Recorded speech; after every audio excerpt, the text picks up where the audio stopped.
we're live now, but like to know like language, is that okay? Should I keep it PG? No, not at all, man. Like, I think YouTube has a thing where you can't curse in the first like 2 or 3 minutes. But after that, say what you want to say, man. Like let it rip. G Willikers. What's going on, guys? Welcome to Big Guilty Cigar Podcast. Today, I am joined by Cigar Hound Dog, aka my boy Matt. Matt, thank you for coming on, man. This has been it's been a little bit of you being sick, and a lot of me being sick. A lot of me being sick, and a lot of me being terrible at checking my Instagram and freaking responding to stuff. So I apologize for all the delays. It's all good, man. Getting sick, especially getting sick, sucks. But getting sick while traveling is just awful, man. Yeah, having to deal with like airports when you feel like garbage is just But better now. I'm glad to be here. I'm glad to talk to you. I'm glad to get the conversation going and freaking smoke cigars. This is what I've been waiting for too. Yeah. So did you catch it like from traveling, or it was just one day you woke up, you was like, oh my God?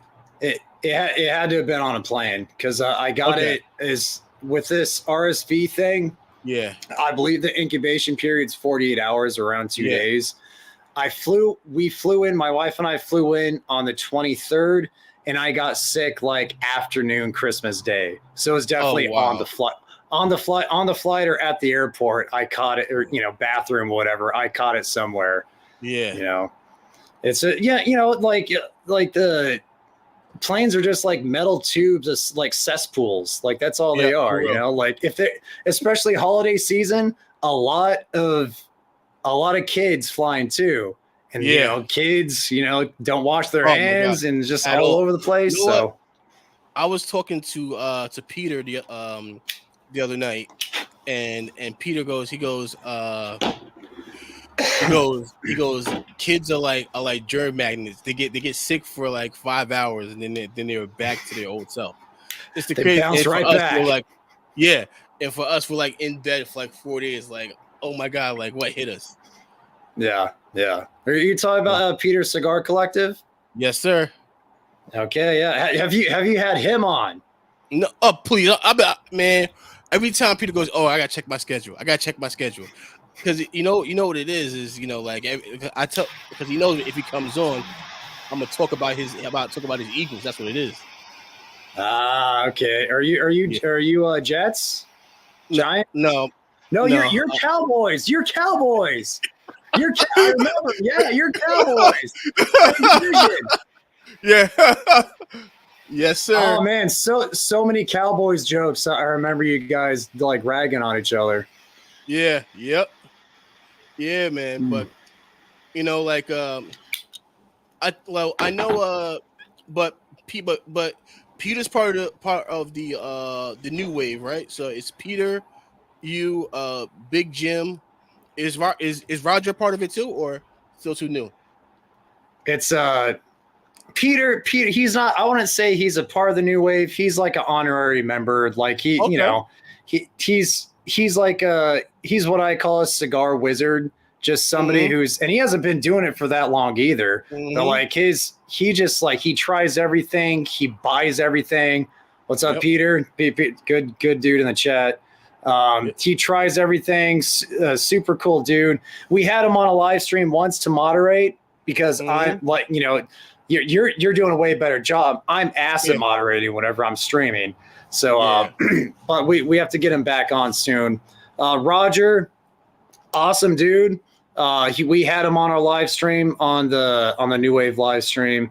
Okay. The core membership of the New Wave is obviously myself, Michael Prisdale, Master Ash, love that guy. DJ, Pick Jimmy Cigar Reviews, Keelan, the Vintage Cigar, which I think he's been on your show. Keelan's my guy, man. That's my dude.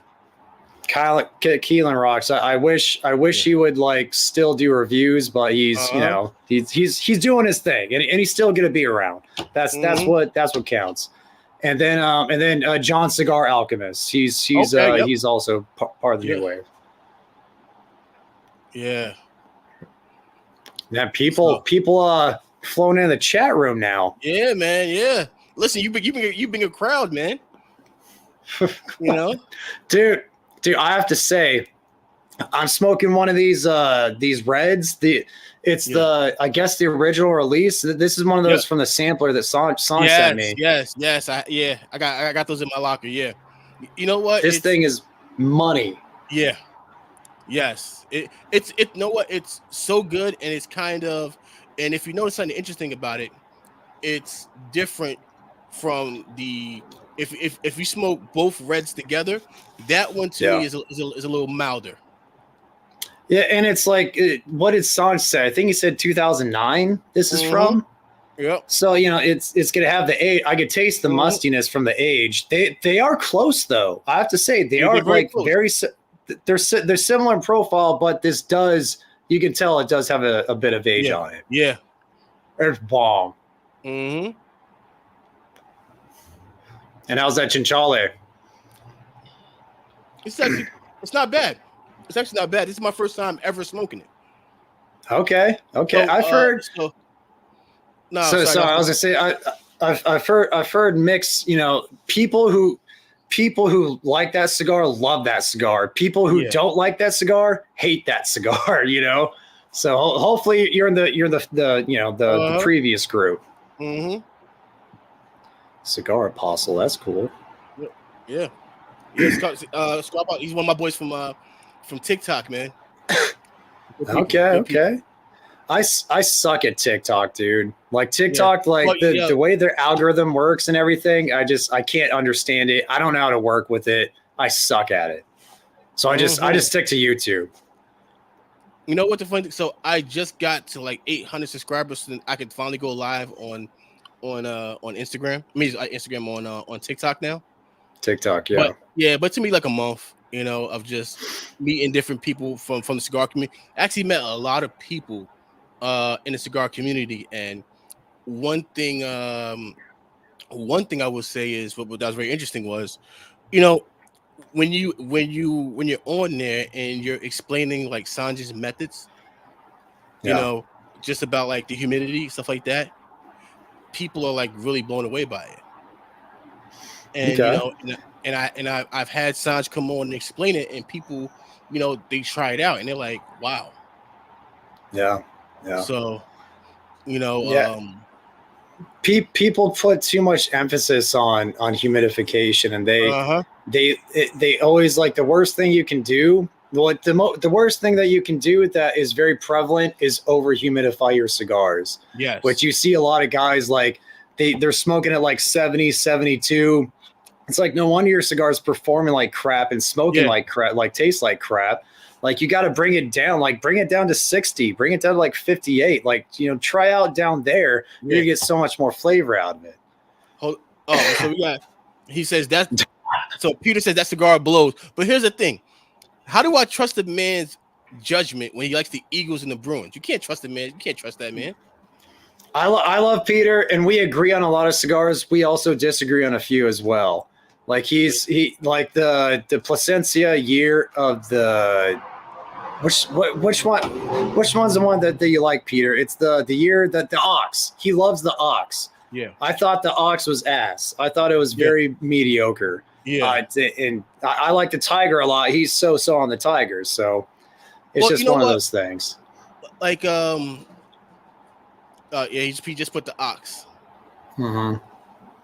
My boy Yude is on, man. What's going on?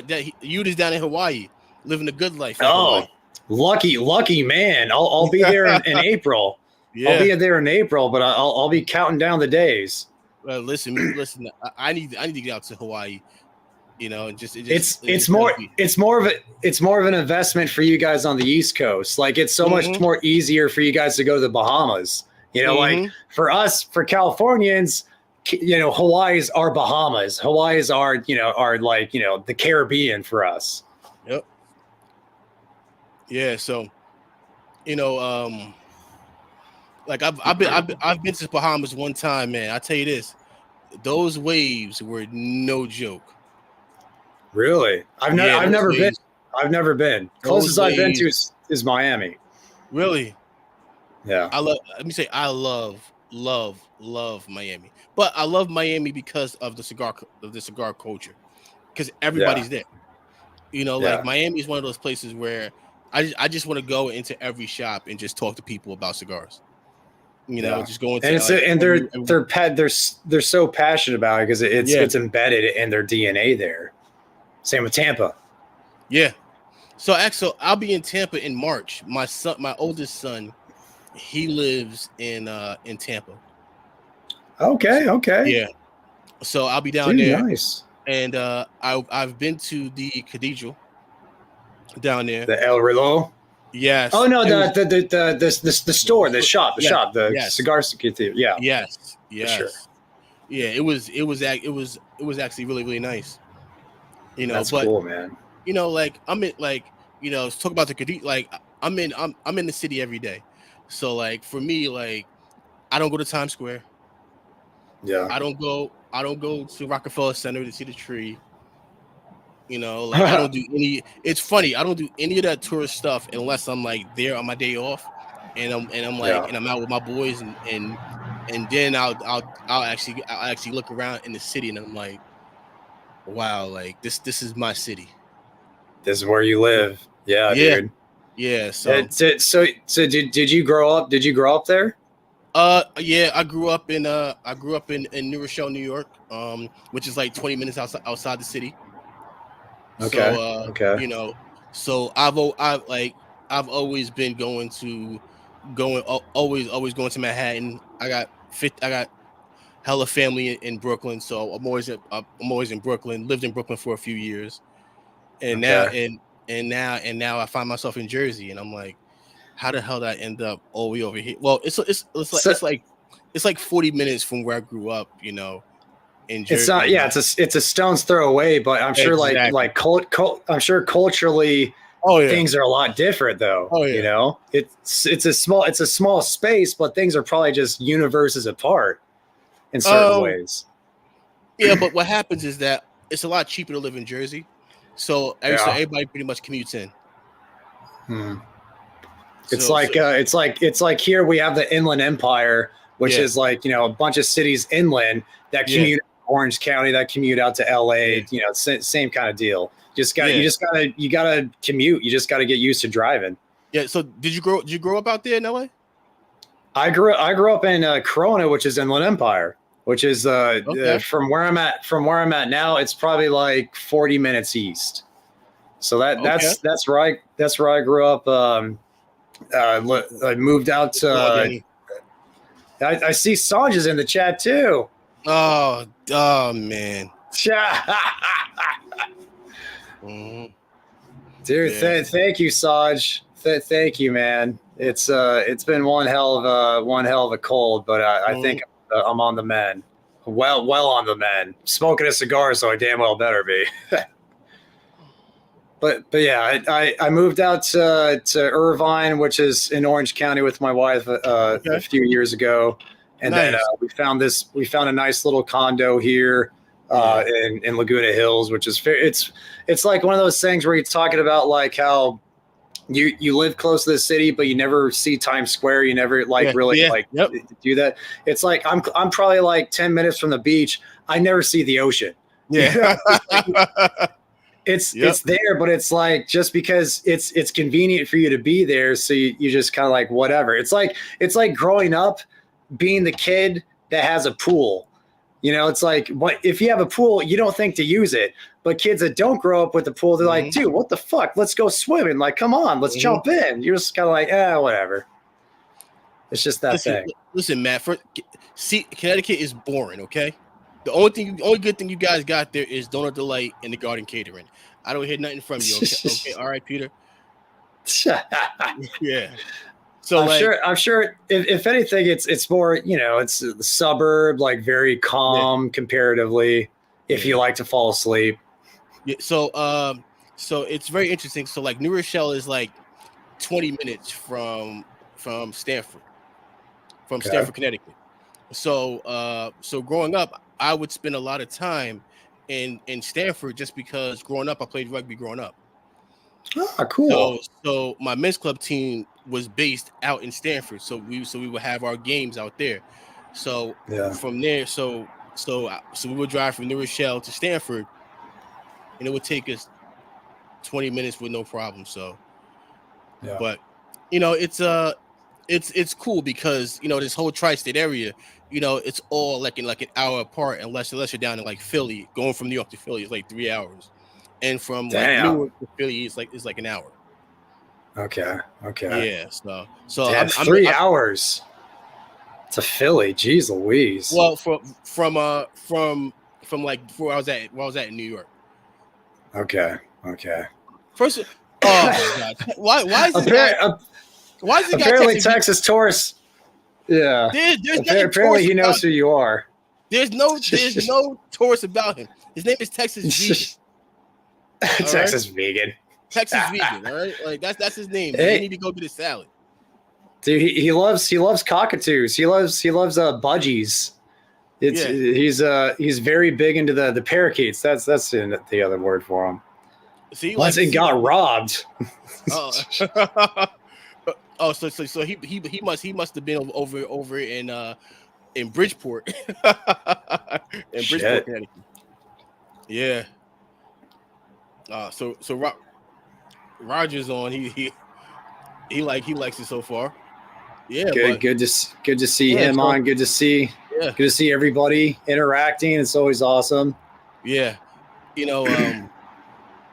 Like and San said your package is going out tomorrow. Thank you, Sanj. He's the most generous I mean, I'm sure you see him every day. Yeah. So he's just. Oh, Matt, don't worry. When the Cowboys win that Super Bowl, the downstairs is getting raided. It's getting raided. Don't worry without repercussions. Without repercussions. And I'm going down there. And I'm in any box that look anything that I'm gonna text a few people like what is really really good, and I'm gonna head down there and just start just digging through. Oh yeah. What's who are you guys playing in the playoffs? Green Bay. Oh, that'll be easy. As long as it's not in Green Bay. It should be. I'm praying. Yeah. All right. Dude, here's the thing. You guys on paper, this more than anybody. The Cowboys on paper for like the last 5-6 years, like going into the season saying we're gonna win the Super Bowl. We got the best stacked defense, we got the best O-line, we're gonna do it. And you guys have made it to the playoffs a couple of times, but it's like first or second round, boom, you guys get kicked off. So more than anybody. Are you a Rams fan? I'm a Chiefs fan. KC. How'd that happen? My dad's from Kansas City, Missouri, so he bestowed upon me all the KC fandom. It's a curse. Which also includes the Royals. It was good in 2014 and 2015. It was good in 2014 and 2015, but ever since then it's been ass. You know what? That's one thing I would say that like as a father you kind of pour your misery onto your kids, because there's not one person I met that ever said, "Oh, why'd you pick the Jets?" Because I like the team colors. No, it's like my dad was a Jets fan and he tortured me to go to the games with him. So same thing, man. So I've been to Missouri one time. No, like 2 times. And I would say I went there during Christmas time. That cold sticks to you. That is a different type of cold over there. I was over in St. Louis. I haven't been since I was probably like 10. Oh, so wow, I haven't been in a long time. And each time we went, it was probably like during the springtime for spring break or something for the school schedule, But yeah, I hear it's a different kind of crisp in the air, like Midwest kind of chill. That I hope comes in handy on Saturday when we play the Dolphins. Yeah, because yeah. they'll Oh be my dealing God. Know what? they'll You be know what? dealing You know with the what I wanna weather see? there. I can't lie to you. Mm. I want to see Mahomes crying. I did. He's a crybaby. He's a crybaby. You know, I love Mahomes. He gave me 2 Super Bowls. Yeah. You know, I can see the fun and everything, but the thing I'm pissed about most is the Taylor Swift bullshit. Yeah. That's the thing that You know I'm just what? like, So I'm over it. do you know that the NFL is like the most, like, they're so grateful for, she sold so many jerseys. It's not even Yeah. funny. You know, yeah. Like what was it, like 400%? Like Yeah. Kelsey jerseys went up or Yeah. some crazy thing? Yeah. Yep. And it's like Sure. they have no idea who he is. It was so bad that chicks were buying the wrong jersey. They were buying the brother's jersey by The mistake. brother. Yeah. Yeah, exactly. His Yeah. jersey sales went up, and nobody buys, lineman jersey. Line, exactly. Like here's the thing. Like I like Jason like 10 times more than I like Travis. Yeah. Like Travis he's a douchebag. Like if he weren't on my team, I would hate that guy, especially earlier in his career when he flipped out on refs and did a bunch of shit. Like I would hate that guy, but I have to love him because 1, he's on my team. 2, arguably one of the best tight ends of all time. Like I can't deny that. Yeah, you know what? You are. Now the question is this right here. Do you have do you have a victory cigar picked out for if your boys actually do it again? Well, last year, here's the thing. Last year, when during the Super Bowl, because we're down by 10 at halftime. Yeah. And I lit up the that Flor de las Antillas 10th anniversary. Yeah. Which is, it's a stupid expensive cigar, but it was a damn good cigar. And because of my association with that cigar, I might have to find another one because I'm out. So I might have to find another one to have to have that again. Here's the thing. I don't think we're going to get there. I think we'll probably beat the Dolphins and then we'll get kicked out whoever we play next. That's what I think is going to happen. Mm-hmm. Yeah, I'm okay with that. Focus, citizen. Yeah. Oh my God. You see? Oh man. It's it's one of those things, man. It's like, growing up, like one of my favorite memories was going to the old Yankee Stadium with my dad. Okay. Yeah. That the house that Bay built. Yes. So that was one of my and it was something that I wanted to reincarnate with my kids, going back to the stadium. And I used to beg my dad to go see Ken Griffey. So we would go get some food before the game, and back then you were able to bring coolers into the stadium, and that's tight. Yeah, and we would go and we would watch Seattle play. It's one of those things that's really, really passed down. But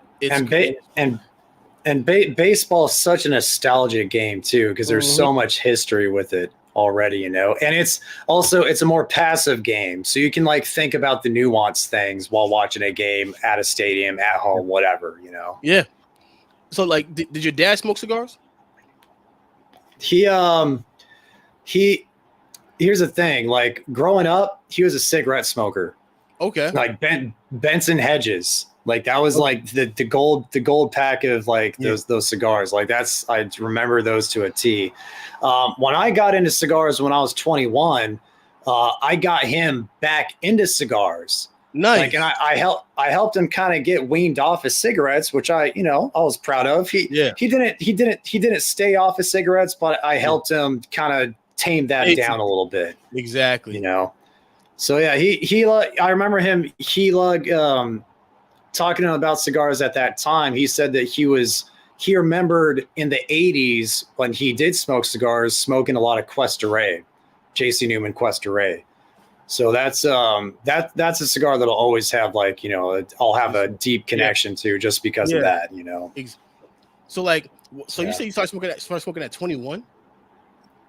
I was Because like, like when you're like 18 and like, maybe even younger than that, and like you sneak cigars from the gas station, Garcia Vegas, shit like that. But like I started to take it seriously at 21, like because there's this cigar bar in Corona where I grew up called a Zucar, and they had to be a member you had to be 21 because they had a bar there. And I remember like when I turned 21, at the time I was just as much into drinking as I was into cigars. So I'm like, I'm going to become a member of this lounge, get to live the high roller baller life, get cocktails. And it's a really nice lounge too. Mm-hmm. But I remember getting a membership to there, and it was that's when I really started to take it seriously.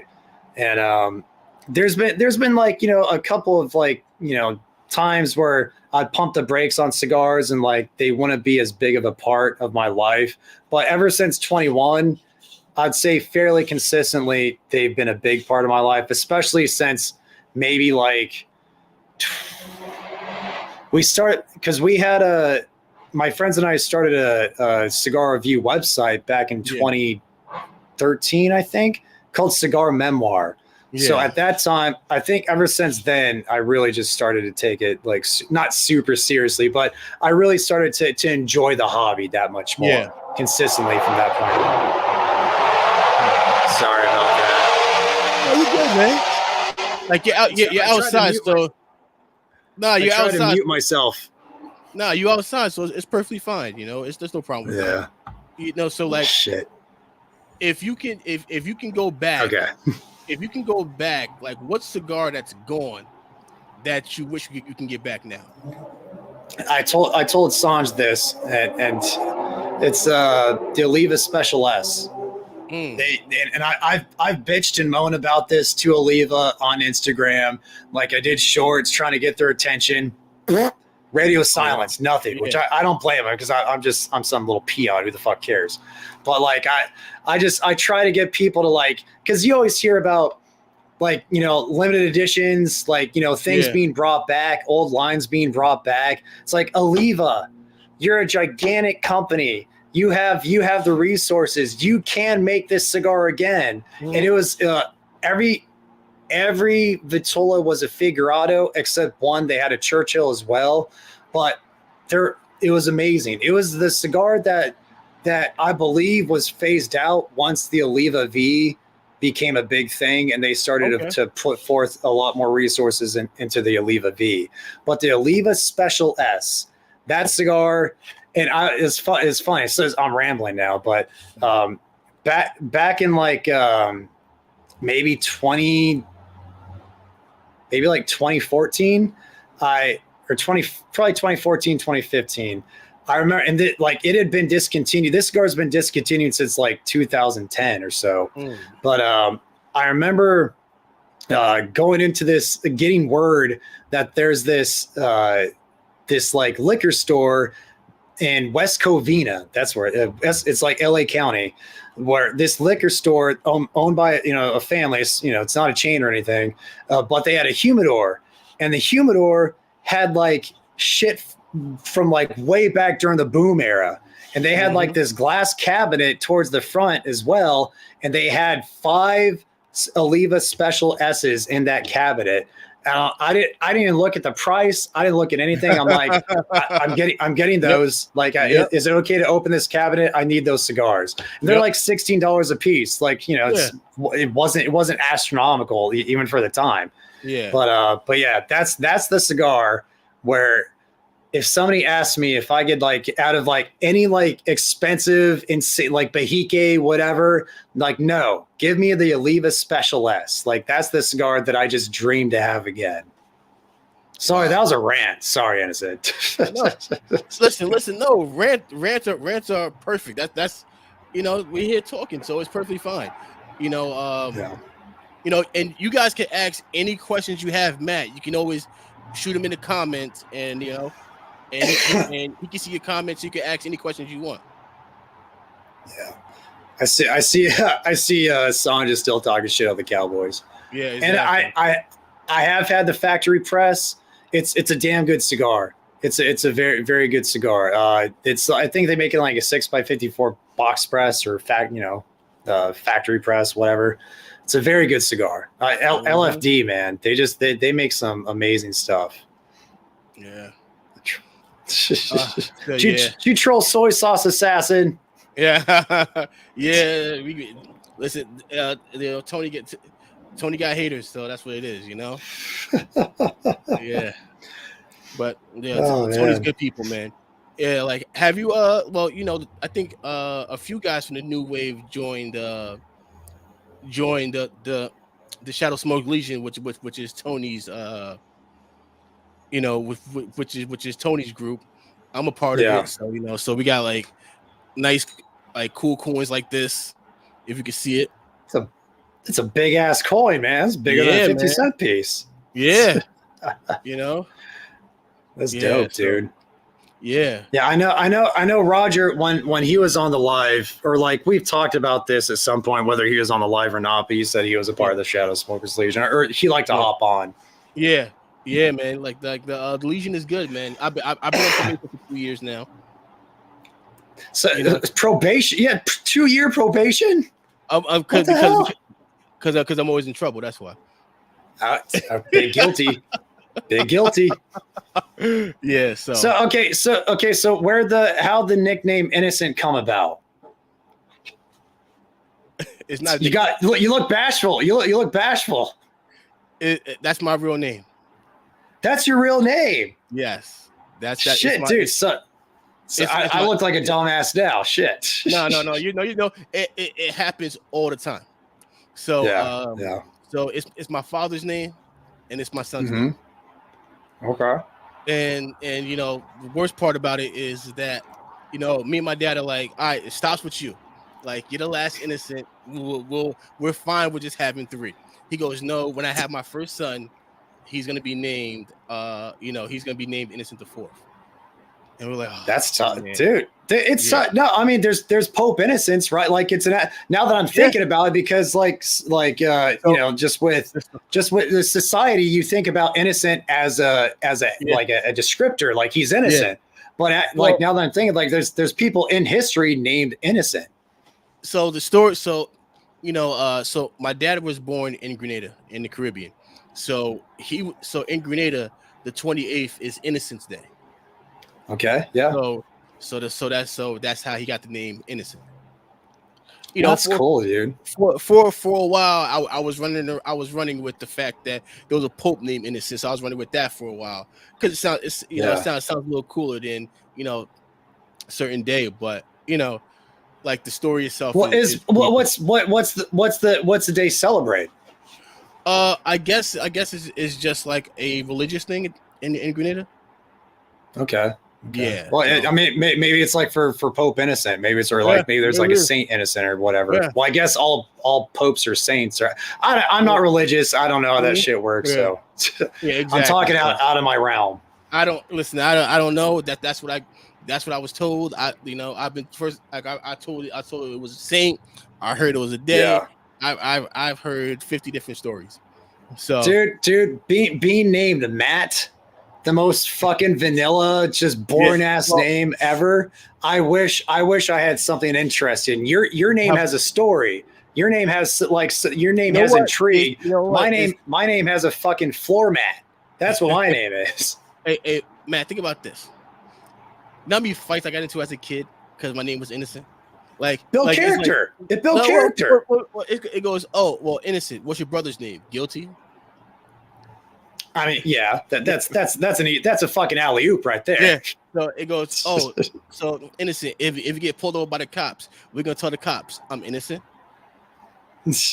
Oh, if you go to the judge, oh, if you go see the judge, what are you gonna tell the judge? Your Honor, I'm innocent. Yeah, I mean, literally, it can work in your favor for sure. Yeah, there's a lot. Like I'm sure as a kid you got prodded a little bit for the name, but I always say it builds character. It makes you part. It's a big part of what makes you who you are today. Yeah, for real. So Victor has a question for you, Matt. on aging cigars. What do you think it does to cigars? You hear conflicting info. I mean, it's gonna at some point it depends on the type of cigar that you're aging. It's a individual basis on each cigar. Some cigars age great. Some cigars get mellower. Some cigars kind of like you could tell the flavors marry and they kind of just bond that much more. And some cigars they just lose flavor. And that's happened with plenty of cigars that I've aged in the past. I know Sanj, he says, like, if you smoke a cigar and you don't like it now, if you age it, you're still not going to like it down the road, which that is the case. That is the case with most cigars. I can't really think about a time where I smoke a cigar, I thought it was shit, and then I age it for like 6 months to a couple years, whatever. I smoke it again, and I thought it, like, I may like it a little bit more, but I don't think it's good. Maybe because I thought it was shit. But what do you say? No, I was gonna say, so like a lot of people have mixed reviews on the Davidoff, the Year of the Dragon. I thought it was shit. Yeah, that's all I've heard. But and I'm like, maybe it needs to sit for 3 to 6 months and then revisit it, and then the experience might be different.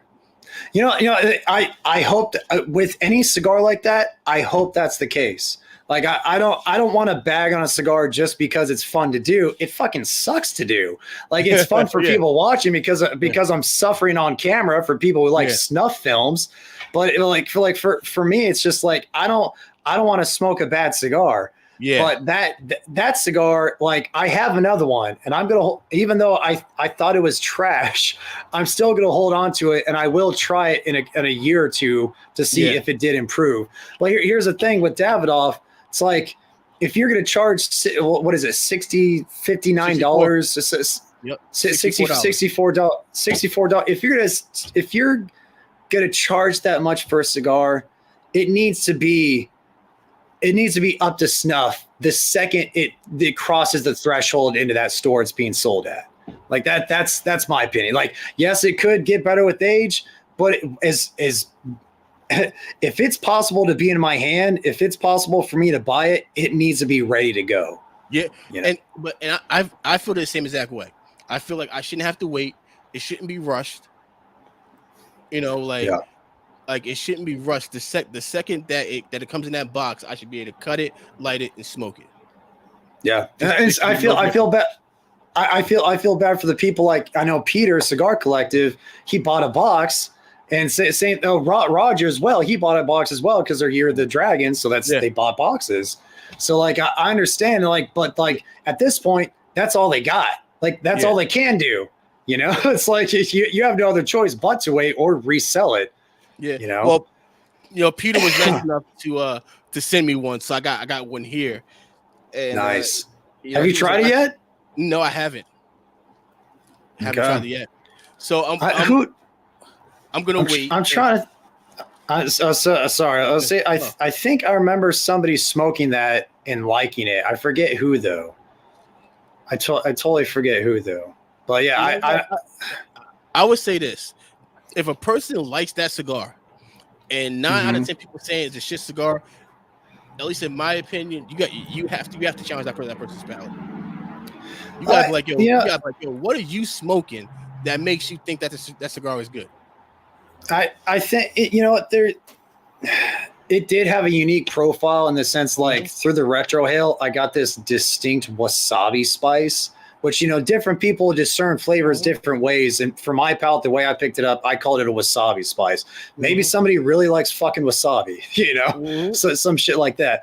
Like, I never, like, I do my best to, even for people who like the M81, the blackened M81. Yeah. I think that cigar is abhorrent. I think it's an awful cigar. But if somebody likes that cigar, I'm not going to question their palate. It's what they like. Like, they like pepper bombs. They like viscerating amounts of just earth and espresso and pepper and salt.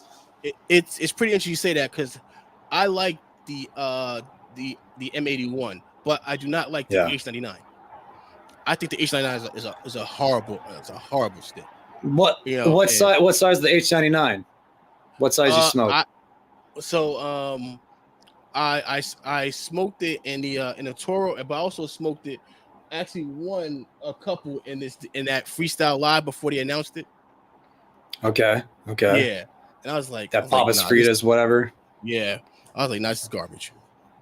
But yeah, I smoked two Toros, 2 or 3. I loved all of them. The H99 Toro. I had one Robusto. I thought it was garbage. So I it, and also it could be a quality control thing with it, with it. You never know. You could have gotten a bad batch. You could have gotten a bad, out of the few cigars that you had, you're just unlucky each time. You hope that's not the case. You hope it's just it's just something that doesn't agree with your palate. But it's so subjective, and each individual cigar is its own little ecosystem. Exactly. You can't. It's not like a batch of whiskey or whatever that it's all uniform throughout. Like these are their own little universes right here. The one thing I find most interesting when it comes to cigars is a lot of people will come into the shop and they go, I don't like that brand. And then I ask them, I go, have you smoked everything in the brand? Because there's gonna be 1 or 2 in that from that brand that you like. May I like them all, but there's gonna be 1 or 2 in that line that you're gonna be like, oh wow, this is nice. I can rock with this. And for sure. And a lot of people end up giving up on the whole line instead of just I understand it takes a lot of money to go up, and then you're like, well, I just wasted another $10. I wasted another $10. You're like, but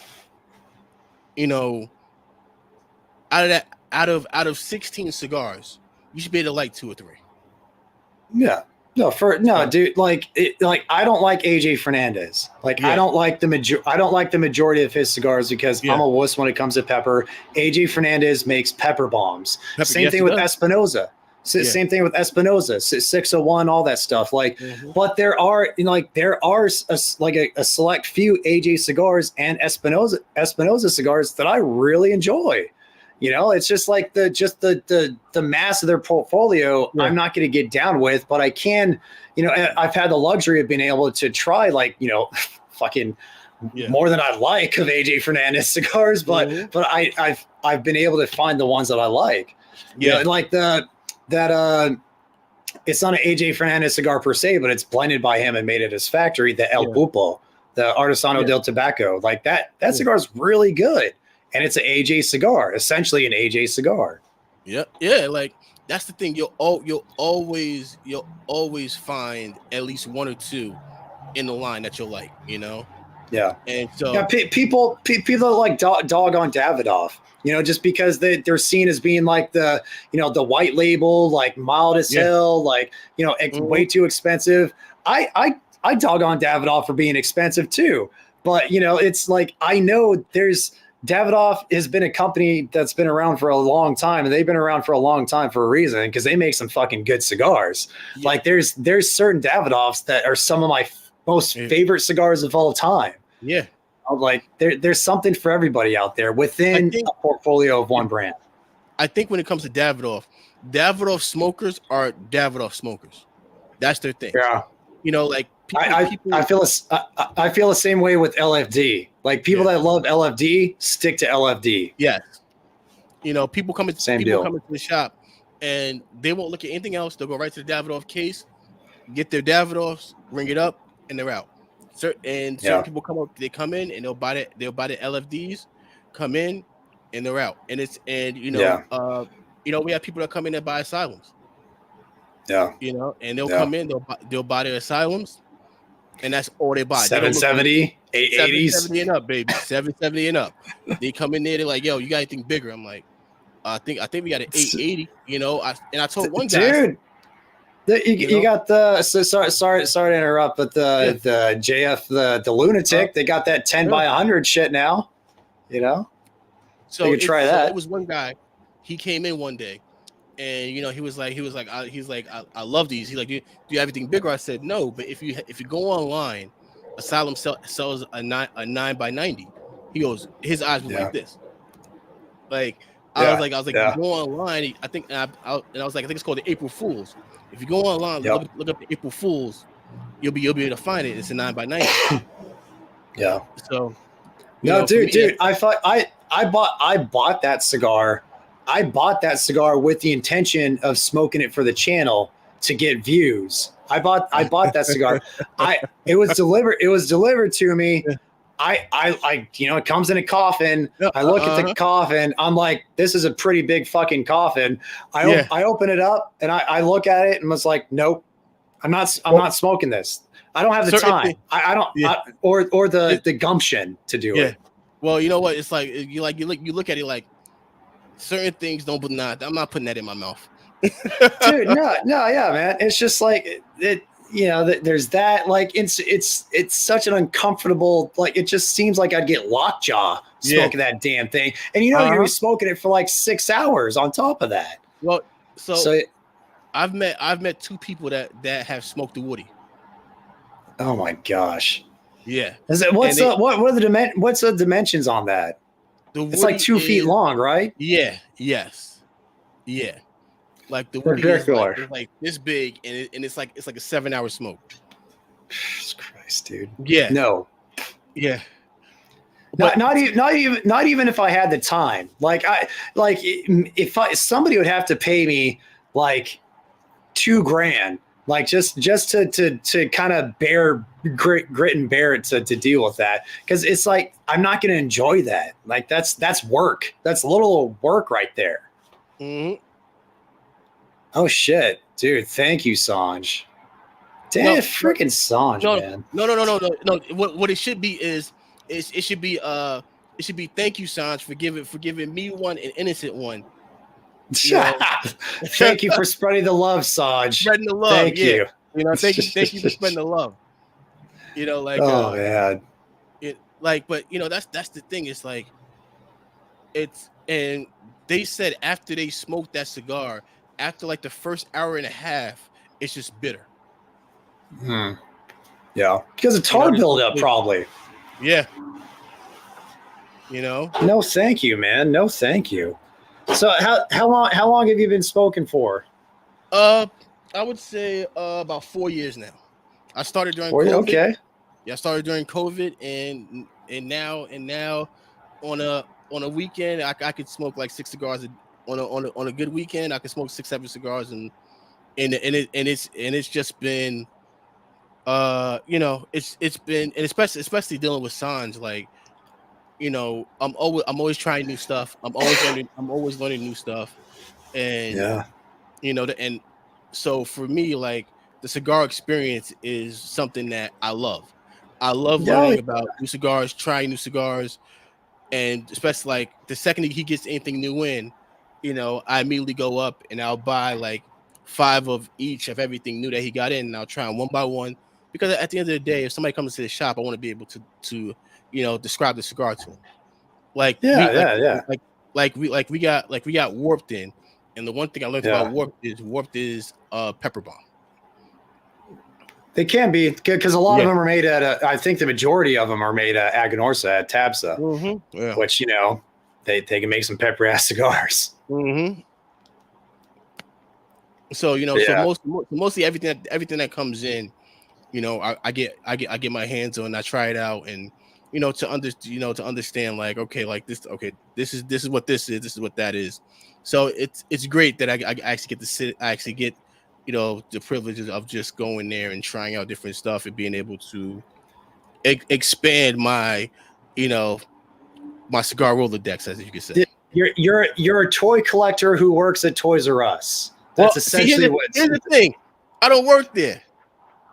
So you just by when you said to tell people like what the cigar's like, you just want to do it as a fellow hobbyist. No, so what happens is, like, sometimes, like, if Sanj is on a call or Sanj is handling something, he'll tell me, take care of this person, and I'll go out there, and if a person has questions, I'll lead them in the right direction. Because I know I remember like I think it was on the live that when Sanj was on with us saying like there's like it's every like it's kind of like it's a village, like it takes a village to run the shop. It's everybody puts in their piece. Everybody chips in, man. Listen, everybody chips in. You know, everybody gets the same. Well, some people get more abuse than others. You know, just saying. You know, enough that you know, like some people get more abuse than others, but you know, like we're all there, and at the end of the day, like Sanjo always says, he goes, "This is just my shop. This is your shop too," and that's how I treat it. Yeah. You know, I treat it the same way that, you know, especially like if Sanj can't deal with a guest, I want to deal with a guest the same way, the same way Sanj would deal with them. Because at the end of the day, you want to be able to give them something like, all right, you know what? I like that spot. They treated me good. I'm going to come back there. Exactly. Yeah. So the repeat customer for sure, man. Exactly. Yeah. First of all, Peter, your name is boring as hell too. We don't want to hear nothing from you. Your name is boring too. Dude, all Bible names, dude. We're fucking disciples. Peter, Matt. Yeah. You see, innocent's way fucking more interesting. Yeah. My great granddad who was a moonshiner. Oh, that's cool. Oh wow, that is crazy. That, you know what? Like, now the question is, are you a moonshiner too? That's the question. You know, I mean, looking at is that Havana Club on his? Yeah, Havana Club. Yeah. Okay, so he likes rum. Yeah. Are you a bourbon guy, Matt? I'm not. I'm a teetotaler. I do not drink. Okay. I'm cigars only. I love coffee. I love pairing coffee with my coffee. It's either for me, it's coffee, water, or Diet Coke because I'm always fucking drinking Diet Coke. So it's one of those three typically. Yeah. You know, like no, like Sanjo is, he always like his thing is, you know, especially like the first time you have a cigar, you should always have it with water. You know, something that won't mess with the flavors. You know, because it won't impart flavor. Exactly. You want to be able to get what the blender intended you to have.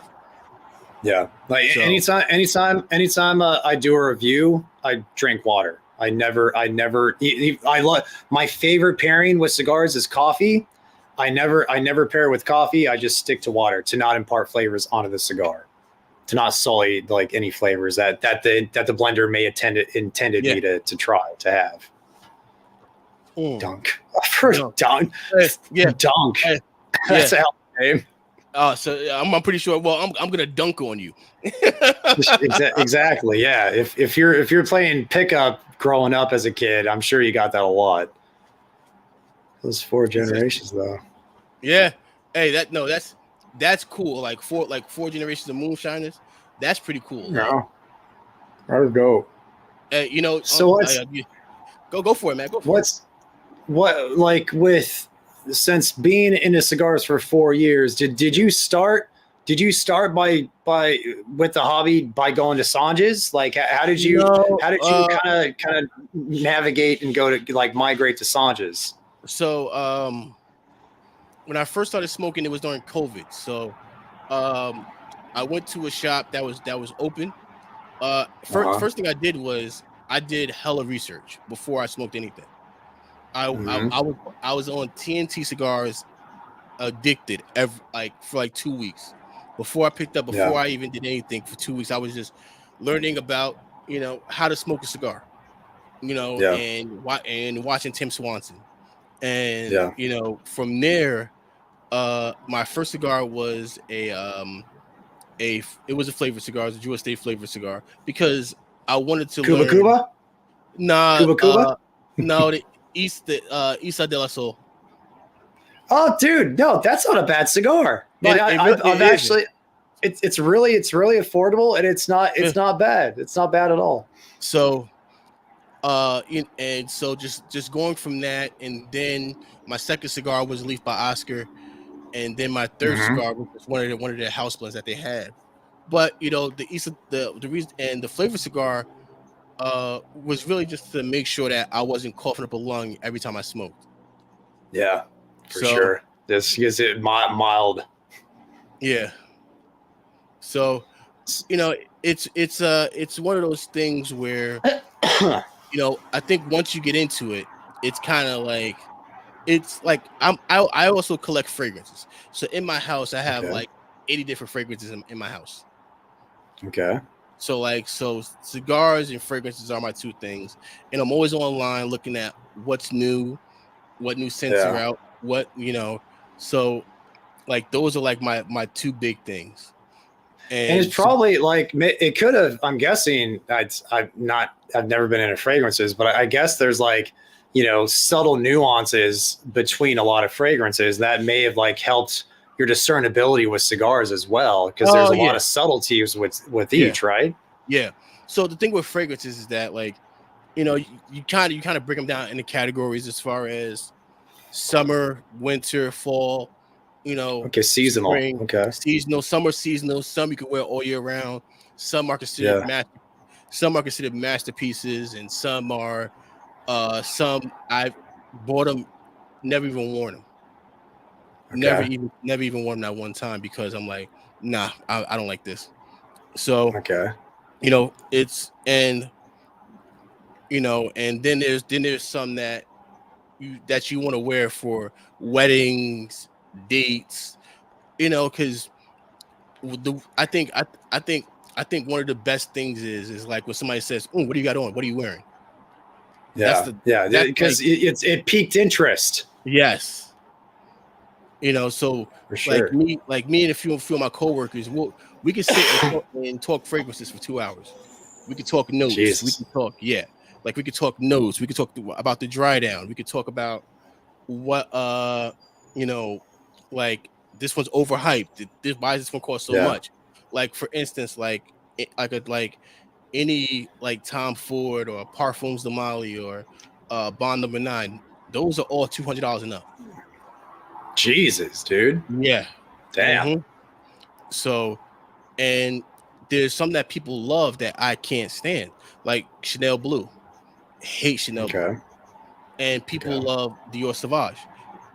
Like, I can deal with Dior Sauvage for a little bit, and then I'm like, I don't want to come near it. I hate the smell of it. It's one of those things where certain fragrances you just get tired of. Okay. Yeah. Yeah. For me, like my I mean it probably goes into like why I'm such a wuss when it comes to pepper, but my sinuses are like fairly sensitive, so Yeah. like a lot of perfumes, a lot of colognes, they just wreck my sinuses. So that's Mm. why I tend to just I stick to just friggin' deodorant. Yeah. I'm Yeah. not I'm a barbarian when it comes to that kind of thing, when it You comes know to what? scents. I had a GM, didn't like any uh fragrances. And one Christmas he got a gift of Joe Malone fragrance, and he goes, I know you're in the fragrances. I want to give you this because I know you would make use of it. yeah. And for me, I cherish it. So I've probably worn it twice because it was a gift. So it's something that I cherish. So Okay. I probably worn it maybe 2 times. Okay. Yeah. Uh so It's a so uh oh so I think this question is, what's your issue with, I think, with CCs? Is that climate control or? Cuban cigars. Oh, I okay. think could be Cuban cigar. I mean, was a comment a while back. It could have been, Yeah. or just where the hell am? Yeah, apparently, yeah, dude. I'm not big on Cuban cigars, so yeah, it's Ah, is what. What? really? So like, yeah. What's well, we'll get into it on my end, but like, what's your experience with Cuban cigars? Pretty much everyone that signs it, except for maybe one Cuban cigar. Everyone that signs it giving me has been amazing. I Okay. remember I remember he gave me a Upman Magnum, and it was a 6 by 58. Okay. Oh, Now that's when I fat. tell 58 for a yeah, Cuban too. when I tell you that right there was one of the best smokes I've ever had. It was because Yeah. the aroma of the cigar itself Yeah. was just full. It was amazing. You know. For me, like Cuban cigars, they're so astronomically priced. Yes. Just if you're gonna buy it on, like, say if you wanted to get the H. Upmann No. 2, the one that was cigar of the year last year, I'm sure. You're fine. Mute myself. You good. You're good. Okay. You're good. You're good, man. All right. Yeah, but they're so astronomically priced. They always get construction issue. Can not always, but more so with the New World cigars, you deal with construction issues. Yeah.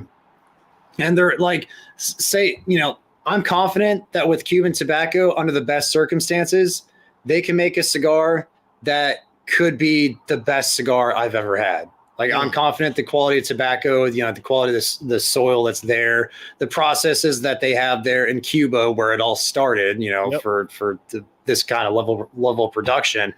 I'm confident with that tobacco, they can make one of the best cigars I'll ever smoke. But in practicality and practice in today's world, it's not worth it. It's for me, in my opinion, it's not worth seeking out because of all the construction issues, because of how insanely expensive they are. And I've had some amazing Cubans. One of the most amazing cigars that I wish I could have again is the El Mudantes, which is like the Mexican Monte Cristo, since for some like copyright reasons there can't be Monte Cristo in Mexico, so they just call them El Mudantes. So that cigar is on another level. It's literally smoking chocolate, and it was insane. It was insane. But yeah, for me, if somebody's given a Cuban cigar, smoke it, enjoy it, but I'm not going to seek him out. For me, like Sanj made a good point. Like the Adversario No. 1, I smoked that one on the live. That was the Davidoff. Yes, that was such an amazing cigar.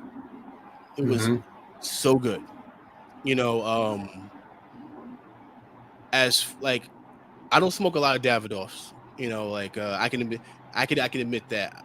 But when I smoked that one, and we sat there, and I'm like, and it was like 2.5 hours smoke, and I didn't want that cigar to end. Yeah. It was.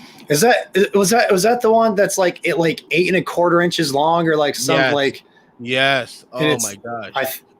I think that's one that I smoked.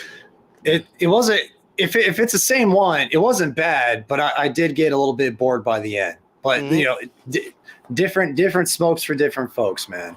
Always. And I could be thinking about a different cigar at the same time. Yeah. Escurio. Yeah. That's it. You know what? I can't lie. I'm not the biggest fan of the Escurio. But they don't have it in a size that's really in my wheelhouse. Like, they have that little short Perfecto thing. Yeah. They have that one. I think they call like a Grand Perfecto or some crap like that. They have like don't they have like almost a 660 or like a 5 something by 58? Well, I'm sorry to cut you off, but Sanj has these 2015 Escurios. That one was actually really, really good. But the ones that I buy now aren't that good. But the one that I bought from 2015 was really, really good. I really enjoyed that one. But sorry, go ahead, man. Put almost a decade of age on any cigar, it'll probably be it'll probably be better than the fresh ones. With Davidoff, anyways, a lot of Davidoffs. Like I'm not gonna lie, like I'm 0-3 against the late hour. Okay. So like I am 0-3. Every time that I've smoked it, I've got sick. Really? Yeah, man. Which size? Which size? The Churchill. Okay. Well, yeah. Winston Churchill. You got to smoke the Churchill, right? Yeah. So but you know what the thing is like, anytime I walk into the shop and I look at it, I feel like it's like looking at me and laughing at me, like, yeah, it's mocking you. Yeah, dude, it's mocking. Yeah. Dude, you gotta. I think they make like a 5x54 Robusto or something, right? Yeah. Just you got smoke the fucking Robusto, dude. Yeah. If the Churchill's making you sick, downsize. Yeah. So I'm old, so I'm not ashamed of it. I'm not ashamed of it. It's like styles makes fights, and that's exactly. Yeah. So, What do you like the white label, the Winston Churchill, the original one? Do you like that one? Yeah, I like that one. Yeah. That's a good cigar. That's a pretty good cigar. Like recently, I've been smoking the Lugione Habano Lancero. Okay. That nice. one right there is really I really enjoy that one. Of course, like if you see anything I like, I love crown head stuff. So anything John puts out, I think I'm always like, I need more. Well, isn't there the drumstick, the 4 kicks drumstick? Do you like that one? That's like the Lancero, right? The LE Lancero that he comes out with. You know what? The Lancero one I like, and I didn't have a good experience with the mule kick. I didn't have a good experience with that one because it just didn't burn properly for me. Okay. But because that's like the LE for the 4 kicks line, right? The mule kick. Yeah. Okay. But as far as everything else, like I'll smoke it, like especially like I'm gonna butcher the name. Y'all don't get mad at me. I think it's called the La Pastria or the Le Patissier. La Pastria. that is my cigar. Like I can have that every day, anytime. Doesn't matter. Dude, that fucking that I got like I think it was one of the Cigar of the Month clubs. Uh-huh. They had like a brand sampler, and they sent me out like a 5-pack of like it was like a short Robusto, like a petite Robusto of in the Le Patissier. Amazing for a little smoke. A little smoke, that thing was incredible, dude. Incredible. Yeah, I really like that cigar. And also, funny enough, that cigar has Ometepe tobacco in it. Yeah. I hate Ometepe. I usually don't like that tobacco, but for whatever reason, it's either I like it in that blend or I just don't notice it in that blend. Yeah. So I seen you smoke the a Gurkha. The dude. 15 year. Here's the thing, dude. Fucking sorry, I apparently I curse a lot, but people they have such a bad impression of Gurkha, that I'm aware of that, and I've been part of that. I dogged on Gurkha for a long time, and I still will. But on my channel, I have 2 Gurkha reviews, and each Gurkha has scored a positive score. So they're 2-0 for my channel. So people can talk all the shit that they want on my channel. They're undefeated. Yeah. It's funny because I had the Gurkha Ghost. I like that one. And one of my friends from Germany, he's always telling me to smoke the Gurkha. He's always telling me to smoke the Revenant. The Gurkha Revenant. I'm sure I've seen it. I've never had it, and I've heard of it before, but I've never had it. Yeah, I haven't had it yet. I haven't found it yet. So once I have it and I smoke it, I can go up and see. Everybody says like it's like super earthy. Yeah. And some people really don't like earthy flavors. For me, if it's and that was kind of the same thing as with the 15-year, the Cellar Reserve, kind of the same, like a very earthy cigar, but there's enough other things going on for me to be okay with the amount of earth that was in there. Yeah, and I enjoy it. Like seriously, if I was in a shop and I saw that cigar, I'll probably pick one up because I really enjoyed it. I thought it was a pretty damn good cigar.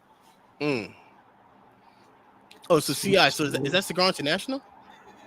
I think it's probably what he's referring to. I know that CI has like a lot of exclusives. Yeah.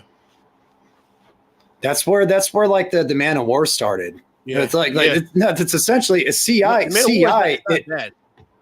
Yeah, if I'm correct, that's essentially where AJ started, because he started with the Man of War, I believe, and then it was a Ruination, and then it was like the Ave Maria line, and then it was a San Latano line, and then it just kind of proliferated. Then the New World came out, and then he's at where he's at now. You know, just completely blew up. Yeah. Barf your brains out. Yeah. Well, you know what? So like, I think the way is not to barf your brains out is have like either have sugar on hand. Yeah. You know, just make sure you have like a soda, or just eat heavy. If you know you're gonna have a heavy cigar, eat heavy. Load up. Eat heavy prior. Eat heavy beforehand, or like have a spoonful of sugar. I have a fucking protein bar that has some sugar in it too. So see if like if during I haven't been smoking a lot, so I've been kind of apprehensive, like, oh man, like what if I'm starting to feel it during this live? I have this just in case. So if you feel like you're smoking a cigar to where there could be repercussions involved because of the nicotine strength, have something with you. Have a fucking Fig Newton bar, like something, Yeah, like I spoke with other cigar collective posts. Peter smokes a lot of good shit, man. Don't give him that much credit, dude. He was kind enough to send me out a. What's going on, dude? Yeah. Sanj is going to bed. See you, dude. Thanks for chiming in, Sanj. All right, what the fuck? What was I gonna say? Peter, he sent me out the Don Derma. Have you tried that cigar yet? No. Dude. So the one thing I know is about you review guys, you guys get a lot of bombs. Yeah. And like I don't get any bombs. So, but also too at the same time, I'm not a reviewer.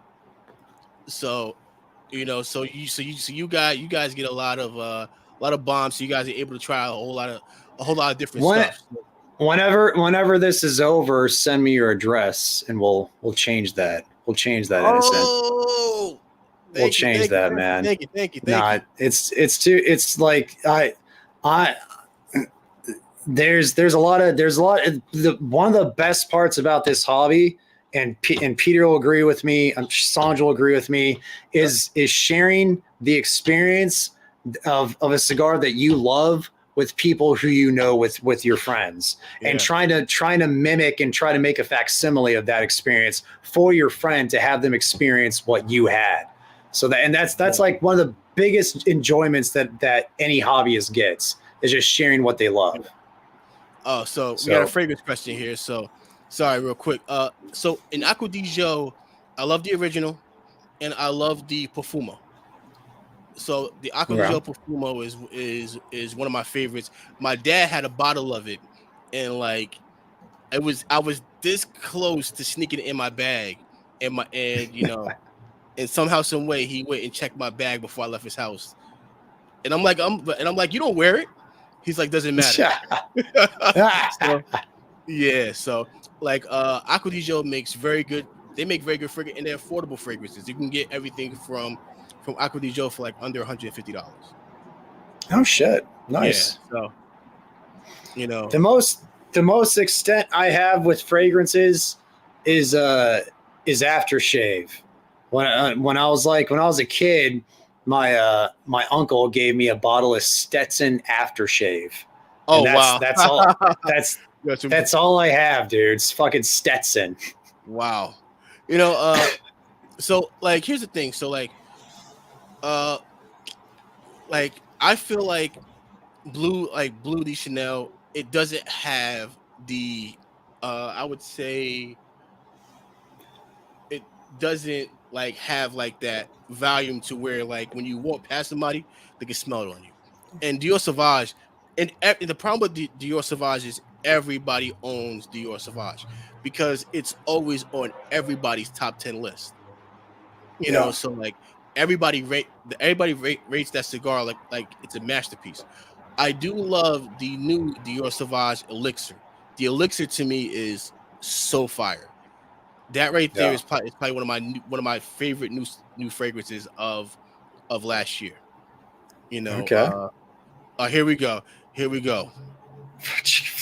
What the fuck is that? That's not a thing.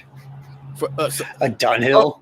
Oh, okay. No, so Dunhill used to make cigars. Yeah. So the story is, so it was Patty's birthday. You know, it was fucking Pat's birthday, and Sanj gave me a pre-embargo Dunhill cigar. Okay. So it's Pat's birthday, and Sanj gave me a look. I didn't catch on to it. He gave me a look, and I still took it out, and I still smoked it because I wanted to celebrate Patty's 76 years of life. I felt like it was a good occasion to do it. But I went and picked up a piece of cake and I ate it. And Sanj gave me another look. Then I got some food. I got some chicken. Ate some chicken while I'm smoking a cigar. So it was Hey, listen, fried chicken and Dunhill is a damn good pairing. It's damn good, and it was damn good. So the pre-embargo cigar, it had to have been old as shit, obviously. Yeah. Was there a lot of flavor with the cigar itself? Like, could you taste much? You know what? I got floral notes. Or it just tastes like it tastes like fried chicken because that's what you had with it. No, well, I would say, when I first started smoking it, the first maybe third, I had it by itself. So I would say maybe the first third, first quarter I had it, and I got floral. Okay. I got floral, and I got but at the same time too, it's very old tobacco. Yeah. And there's not a lot of oils left in the tobacco to give off the flavor. Exactly. So so it was floral, a little hint of spice, but nothing too crazy because it's very, like, I had one cigar, it was called a Kava or something like that, but I smoked it and it tastes like just wet newspaper. That's not good. It was a very old Cuban from the basement. Yeah. But the one thing that you learn is those cigars, they're sucking up everything because they breathe. True. So yeah. And that's the greatest thing about being there all the time, to be able to pick Sanjay's brain about certain stuff, is how come it tastes like that? Like, why did it taste like that? And he goes, well, you have to understand this and that, and you really understand, like, okay, because you have to understand that older tobacco is going to have like a punchy taste to it. Yeah. So, yeah, and it's like you got to think about like an infused cigar. Yes. Like you see people put a cup of coffee and a humidor with their cigar to infuse it with coffee flavors. Cigars are doing that, like you said, with anything around it. Like, it could be other cigars that maybe just over time they just kind of impart the flavors onto it, like over however many decades or however long. So this is a Sanj question because I'm not going to say anything. So on Friday, if you come on to Sanj's live at 5:00 on Friday, Kurt, ask Sanj about Cuban blends, and he'll explain something new to you. Don't worry, he got something up his sleeve for you. Don't worry. Yeah, that's good advice. Perfect draw at the ready for Cubans. Yeah. Well, you know what? The thing I always like. Have you ever watched Kirby Allison? Not consistently. I've seen blips here and there, but I've never watched an entire episode or whatever. So the only episode I know who he is. Yeah, so the only episode I really watched of his is when he went to Davidoff London, and he was talking to the guys who, yes, sir, blinged out. That is so prim pleasant. And proper. Yes. Yeah. So, but the thing they were always saying was, when you get Cuban tobacco, you can't smoke it for 3 years. And I was just like, all right, so why am I buying it? Yeah. Well, that's another thing to pile on top of all the reasons why I don't like Cubans is like they ship them out fresh. They ship them out as fresh as possible with as little time post roll. It's like they roll them, they stick them in the box, they put them on pallets, they ship them out. That's just par for the course from my understanding. Comments. Don't worry, guys. Don't worry. I'll pretty much cover to the comments. All right. Yeah. Well, so Walmart fashion. Yeah. The Woody, Stetson, baby. Yeah. The Woody is one that you're like, oh, yeah. You know what? The thing about that is that you're not gonna barf. It's just gonna be a suffering city because it's in Connecticut. Ah, the Woody's of Connecticut. Okay. Connecticut. You know. What's the worst cigar you have ever smoked, Innocent? it can be because of the experience, because it made you barf, maybe, or it could be because just the flavors were so bad that it was just the worst cigar for that reason. So, I'm gonna tell you, I hate wasting tobacco, so I will suffer through a bad cigar. Okay, that's very honorable. For me, the worst cigar that I hate the most, and is the champagne. Perdomo champagne. Yes, but wow. I do love the new 30-year Connecticut. The new 30-year Connecticut is fire. I want to smoke that cigar. I have a couple of them, but I asked people which one they wanted me to smoke first. They said the sun grown. I'm like, fuck, that's the one I want to smoke the least. But yeah, I can't wait to smoke that one. Yeah, I'm not gonna drop anything on that one because you haven't smoked it yet, so I won't comment on it. But I smoked all three. And out of the three, Connecticut's your favorite? Yes. Okay. Yeah. That's what I would imagine how it would be for me too. Just from my experience with Perdomo. The second you're done smoking that sun grown, text me. The Connecticut. No, the sun grown, because the sun grown, I have a very interesting take on it. I reviewed that one. I didn't like it. Like I thought it was just like woody and peppery. So the sun grown to me reminds me it's smoked the same as the 10-year sun grown. To me, there's no difference between the 30 and the 10. Okay. To me, it's like the same cigar. I know what. Okay, yeah. You know what? Similar. I think similar experience because I reviewed both. I'm thinking like the 10 years, the one with the red band, like the metallic red band, right? I thought the 10 was stronger, if I'm remembering correctly, but they had similar profiles. The profile on those are very similar, and that's the only thing that made it lose points for me was the fact that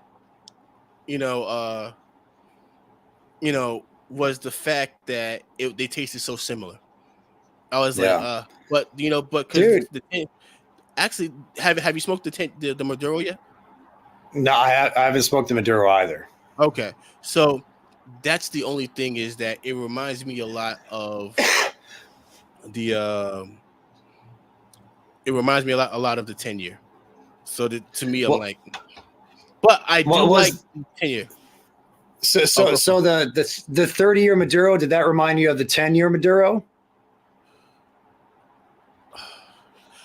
I have to revisit it, but it was a little cleaner 10-year. Oh, then the 10-year, or the 10-year was cleaner? No, the 30-year to me is a cleaner 10-year. Okay. I could see liking that more than the 10-year then for my palate. Yeah. I'll freaking, as far as the sun grows go, I'll take a Lot 23 sun grown. I'll take that over any of those other two, and that's like a $7 cigar. That's a very good cigar. So one of the reps came in, and he was smoking a Perdomo Cameroon. Yeah, dude, the little short Corona, petite Corona. Yeah, and I love that cigar. Yeah, and I'm smelling it, and I'm like, that cigar smells fire. Yeah. I'm like, that cigar smells amazing. So, this morning I was like, I was talking to Sanjay about maybe getting it back in, because this way I can trick, because I had no idea that cigar even existed. Yeah. And it's affordable because it's so small. Yeah. It's really, it's affordable little smoke. Mm-hmm.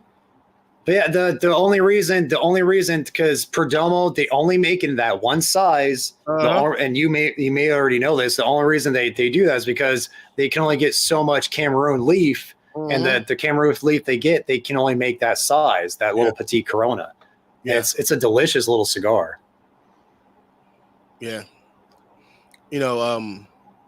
Well, so I haven't smoked the Black Friday yet, so I don't know, but you know what I would say, but like Warped is a pepper bomb, but and it's just my opinion on pepper bombs. Yeah. I feel like pepper bombs are kind of a way to really not give the smoker an experience of flavor notes, because that pepper kind of overshadows any type of flavor, or even or like chocolate, or even if you get nougat, it just overpowers it. So you won't be able to taste it.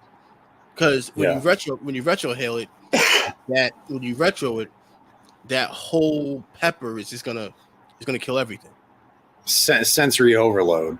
Exactly. That's one, like, when you have a cigar that you can consider to be a pepper bomb, that you can also enjoy other aspects about it as well. That's, like, to me, that's just a very, for it being full-bodied, it's a balanced full-bodied cigar, because you get a lot of the pepper, but you also get a lot of the nuance, not nuance, but like chocolate notes, whatever, on the palate.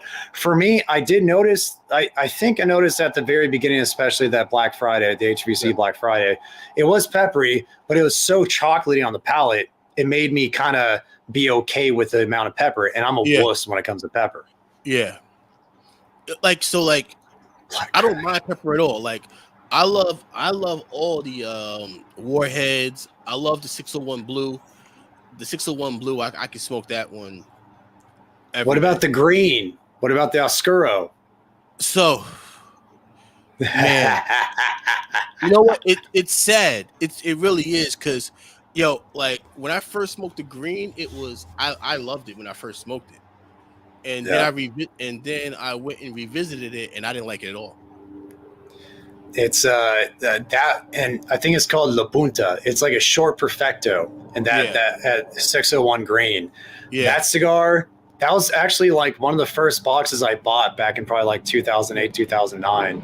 And I just remember like having a pretty young palate at the time too, just being fucked. Just that cigar just ruined my day, and I had a box of them too. So I just got used to it. Yeah, it's one of those things where and I've had Hector on my podcast, and and I like a lot of Espinosa stuff, and I told him, and obviously the work is paying off, because they're getting a lot of awards, and they're getting a lot of recognition now. Knuckle sandwich. Yeah. Like the knuckle sandwich, it was good. It was good. Like, would I put it above the blue? No.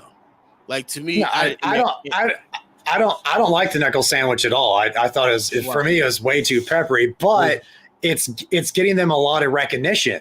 Yes, it's got, like, it was on the top 25 list. It's getting a lot of praise out, amongst everybody. Yeah. You know what? Like Peter, you are 100% right, man.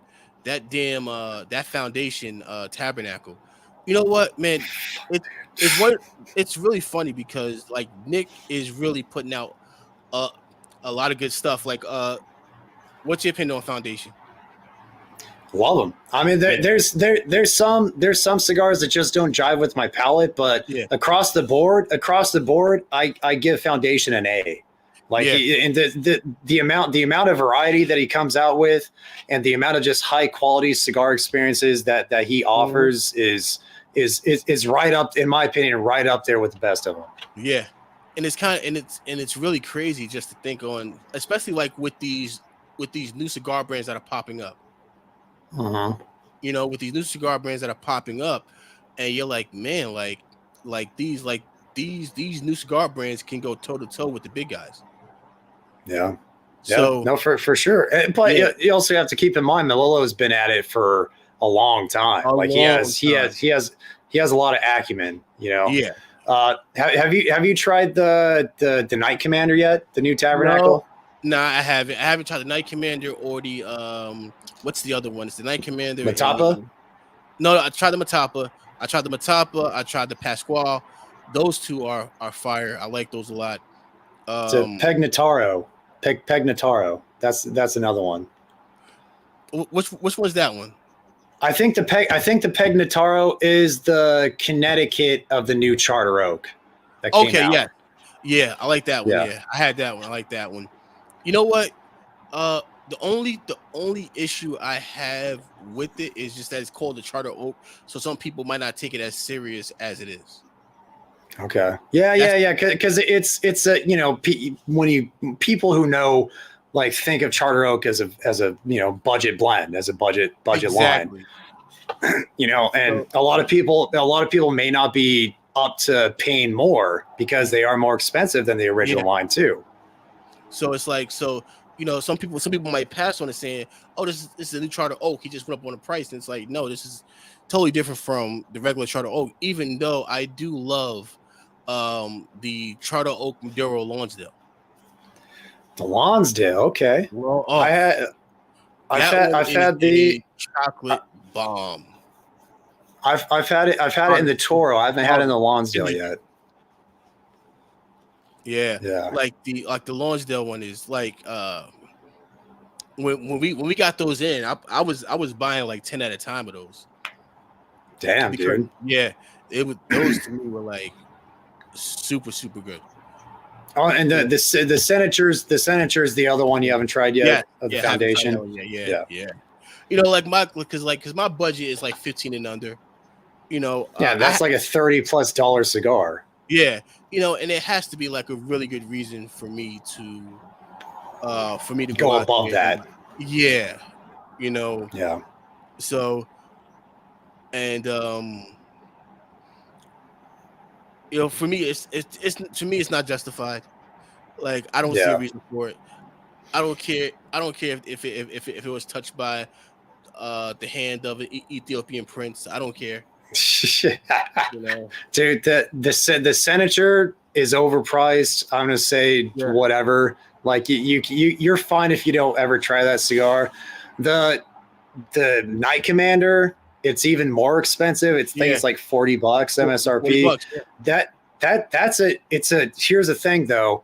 Keep that fucking sugar around you, because that thing is a nicotine bomb. Like, that thing, like, in the first third, and that's like a big figurado too. I think it's like 6.5 or 7-inch figurado. That thing in the first third, before the end of the first third, I felt the nicotine. Like, I felt that pressure behind my eyes. You know, it's like, oh man, something's happening. But luckily, like for me personally, I was able to kind of just keep it there. It didn't go above that. Pace myself, you know.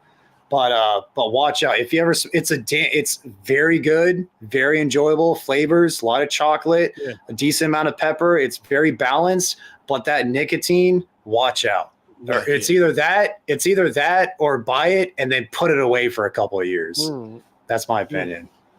Like, so the pork tenderloin, I love that cigar. Love the cerdo. Yes, love that cigar. You know. That's it, and it's typically I'm not big on Pete when he does San Andres. I think he, for his Maduros, I think he does better with Connecticut broadleaf. But this year particularly, the pork tenderloin, the Lomo de Cero that came out with San Andres, also the face. Have you tried the face? The face Redux 3? No, I had. That was the Monster Series. The second that we got them. The second we got them in, those boxes were gone. And those sell out so quick. They sell. Yeah, the second we got them in, they were already gone. Yeah, So yeah, that in my dude. I'm gonna send you one of those. oh You're man, you're gonna be blown away.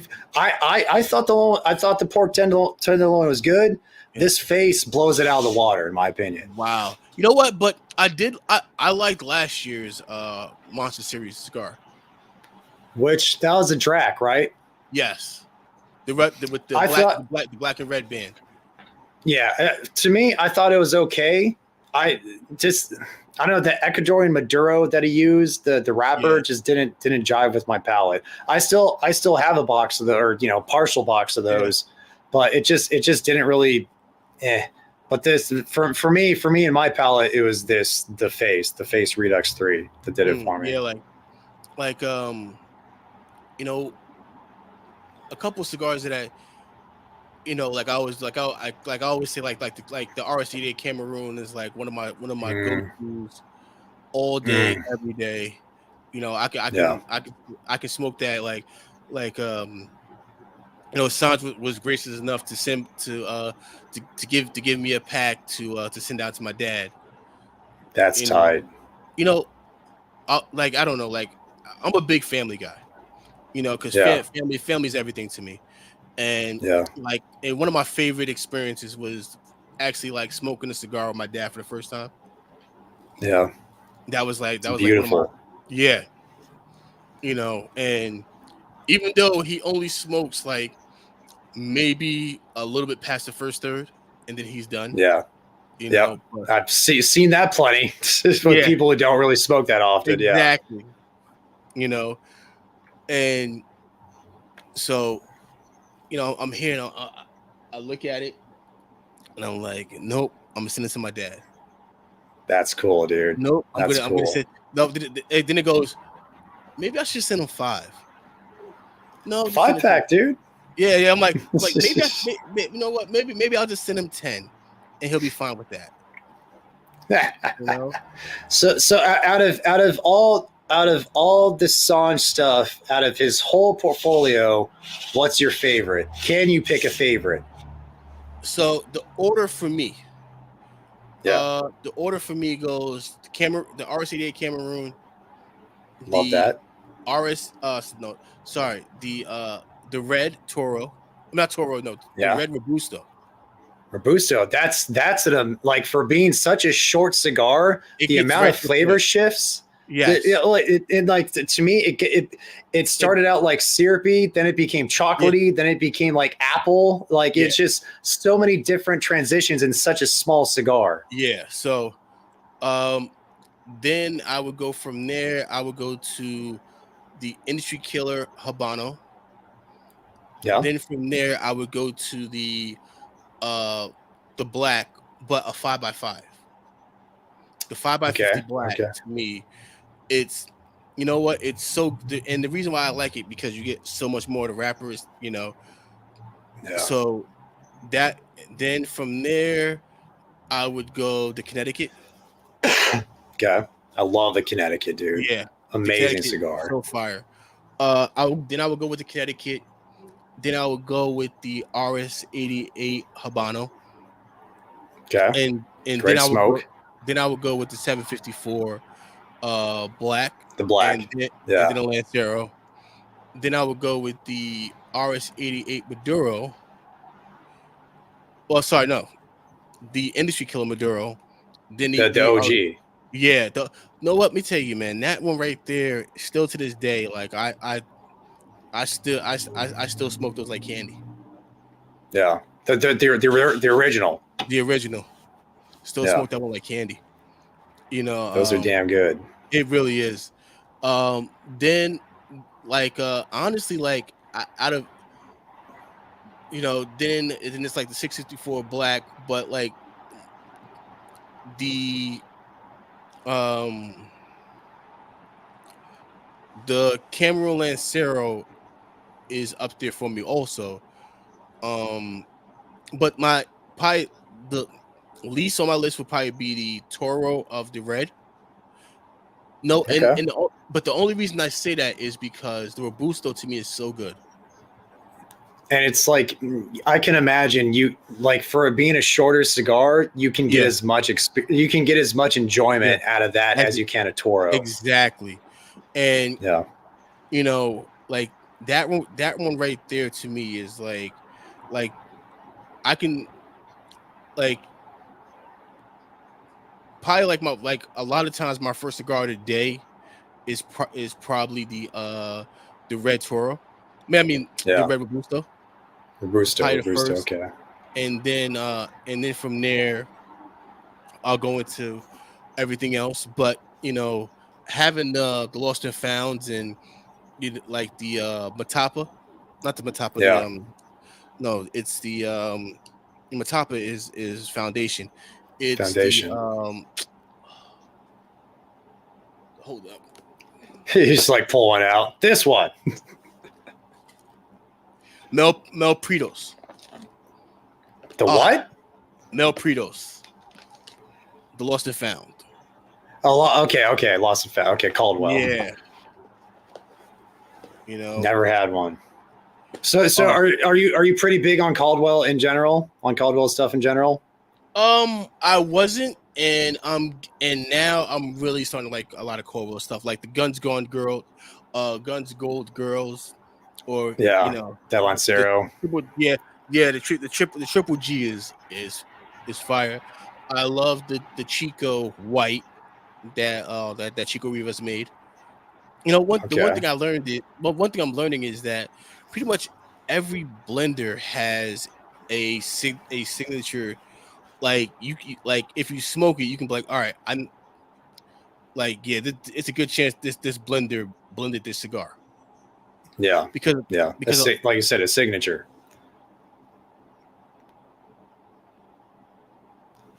Yeah, you know what, Mike? There is a lot of co-working out there, but you know what?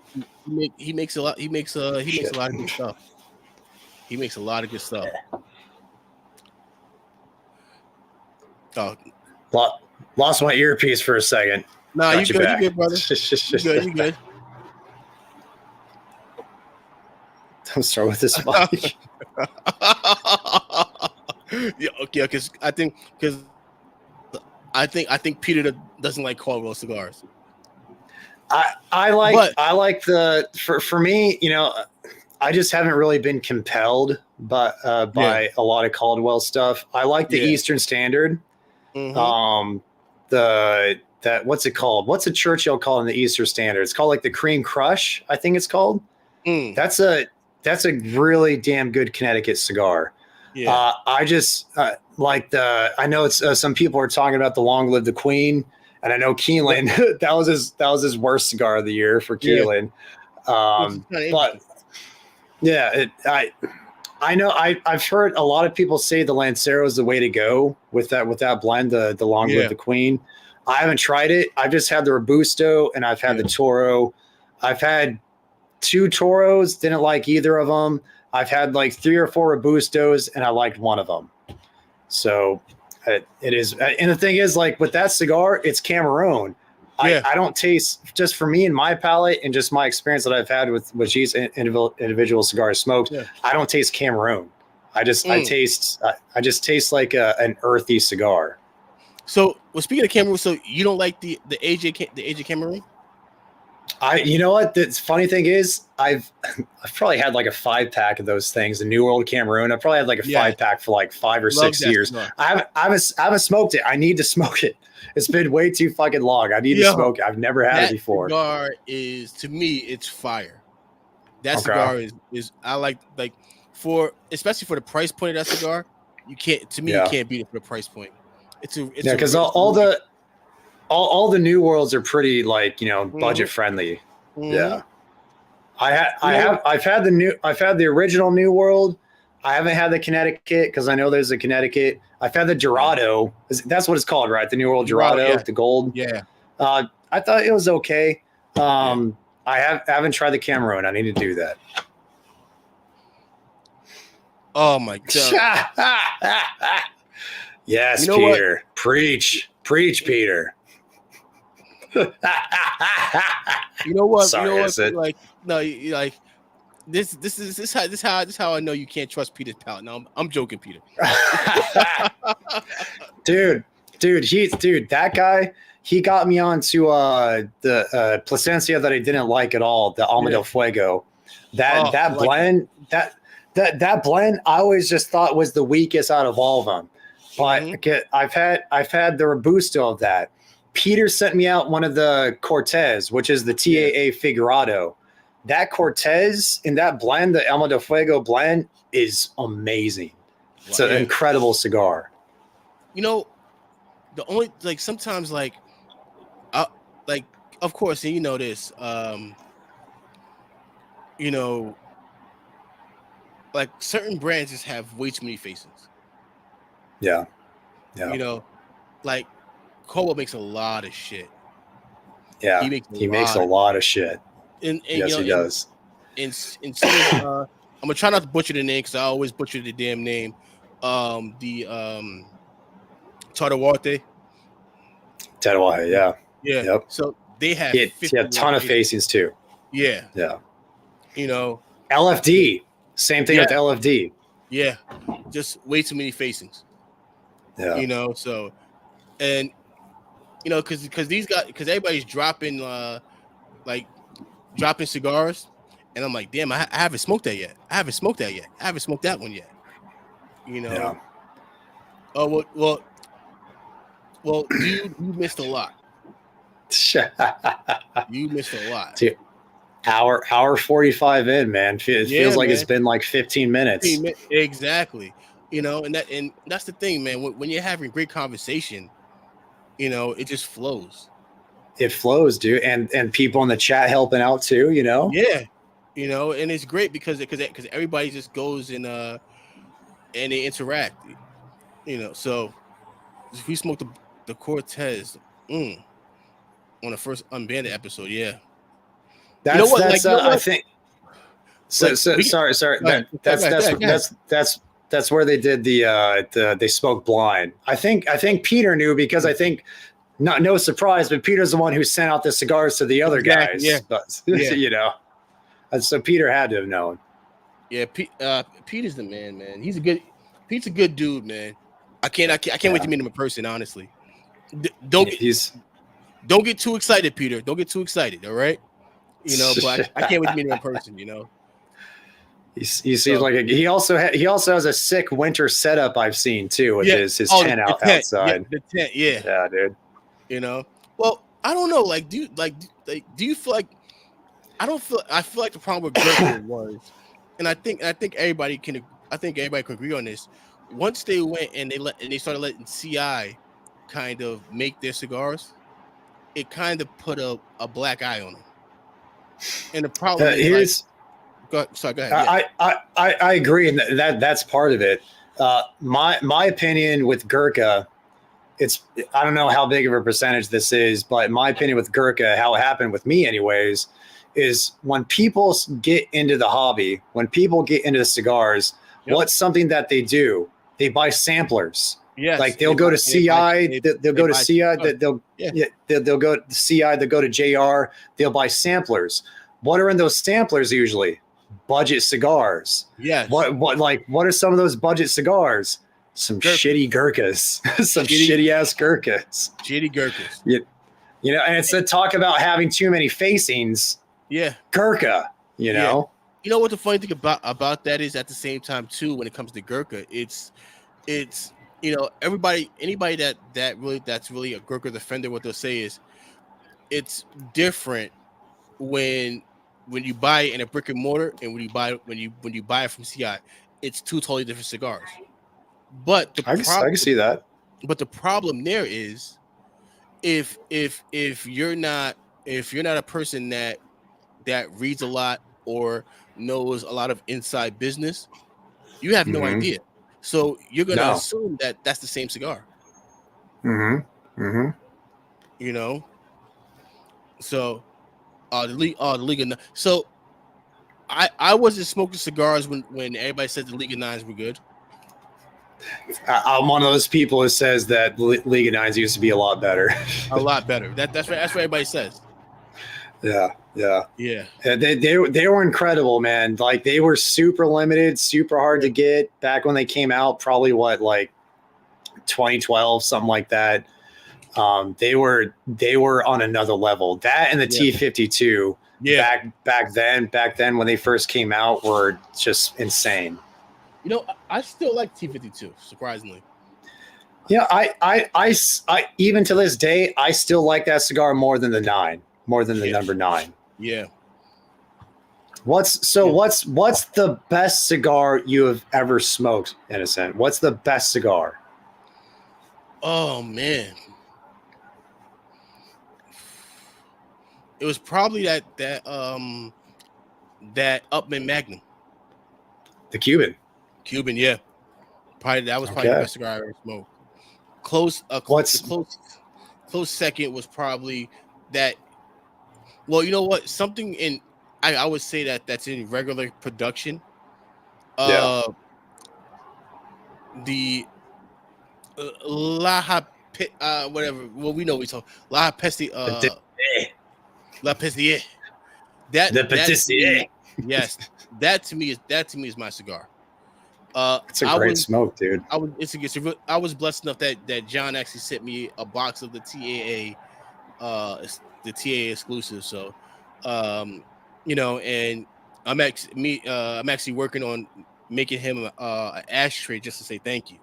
So that's tight. So I have a guy. If you guys watch the show, you guys know Latino Woodworks.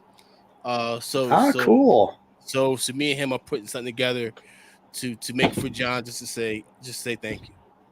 That's cool, dude. And from everybody who I've spoken to within the industry, they have nothing but amazing things to say about John Huber. Yeah, like just a total humble guy, down to earth dude, easy to talk to.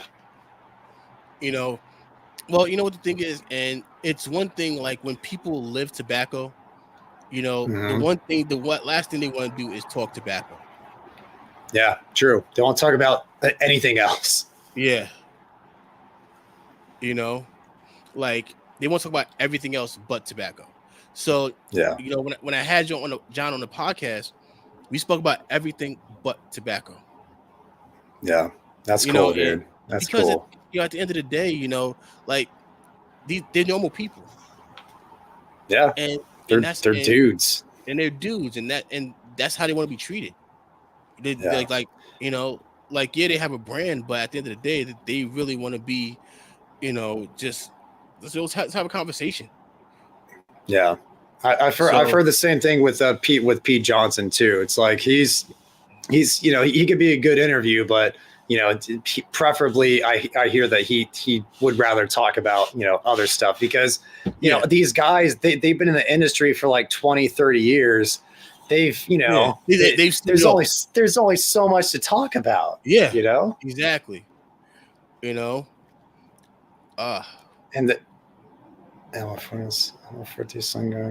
yeah, that's a great cigar, the Alma Forte. You know what I smoked last week, and it was really, really good. Was the Reserva from Placencia? Yeah, just the white band. Yeah, white band. Oh, and it's affordable. That's the one. That's their, as far as their core lines. That's the most affordable. Yeah, and that's that they make like I think like a 4 3/4 by 52, like petite robusto, whatever. That's a damn good cigar, dude. And the well, at the shop we have it in a Lancero at the shop. Okay.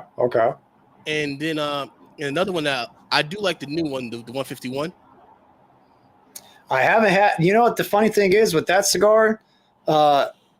I have a few, but every review that I've seen in that cigar, not positive.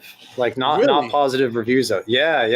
I think that's a Honduran Puro, right? I believe so, but I think it is. It's something different from Placencia. It's not like your normal Placencia that you smoke. Yeah, to me, it's something totally different. Well, it's like the 140. Is it 149? The one that was before that. That was an amazing cigar, and also a Honduran Puro. Yeah, but different crop, different lot. The 151 lot, whatever. Yeah.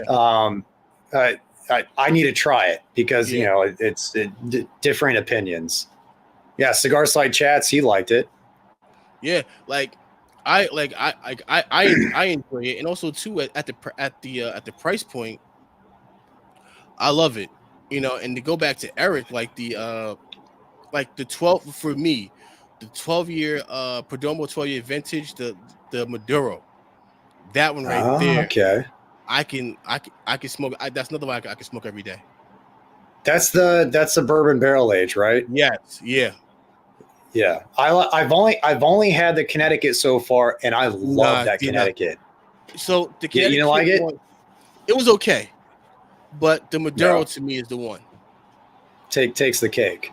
Takes the cake, yeah. Yeah, it's funny because like with certain brands, you can depend on, like with Padrón, I prefer the Maduros. I think majority of people out there just looking at it from like a very macro level, I think most people prefer Maduro Padrón.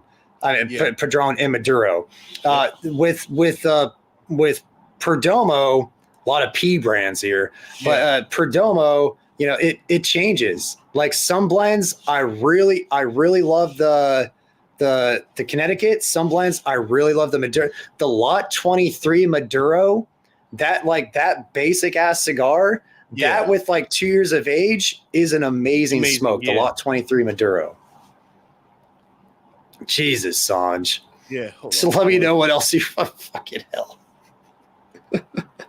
Hold on. Are you texting Sanj? Maybe. Maybe. Oh man, you're supposed to be in bed, Sanj. No, first of all, me and Sanj, I'm not gonna be at the shop tomorrow. I have to work a double tomorrow at work. So, but on Friday, on Friday, me and Sanj are gonna fight. Like we got to split this sub. This needs to go to 2 places, okay? Yeah, just leave mine on the side with a note that says innocent. Innocent. Now, please. you know what the thing is. The thing I love about Sanj is, whenever I go, hey Sanj, I'm gonna take this. I'm gonna try the cigar. He goes, yeah, go ahead, take it. Yeah. And because and he knows that, especially if it's something new, he knows that I'm just not taking it just to be like, oh well, I'm just gonna go and take the cigar and smoke it. I'm taking it so I can understand it, and I can also, and he'll ask me, what you think, and also too, I do it because if I have to help somebody, exactly, yeah, dude. Look who's here, Saj! You were texting Saj. What's going on? What's going on, man? What's up, Oreo?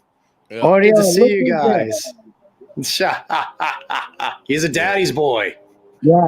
Oreo, bite him, Oreo. Bite him. Do it for me. Do it for me. My Oreo don't bite no one except you, innocent. Right?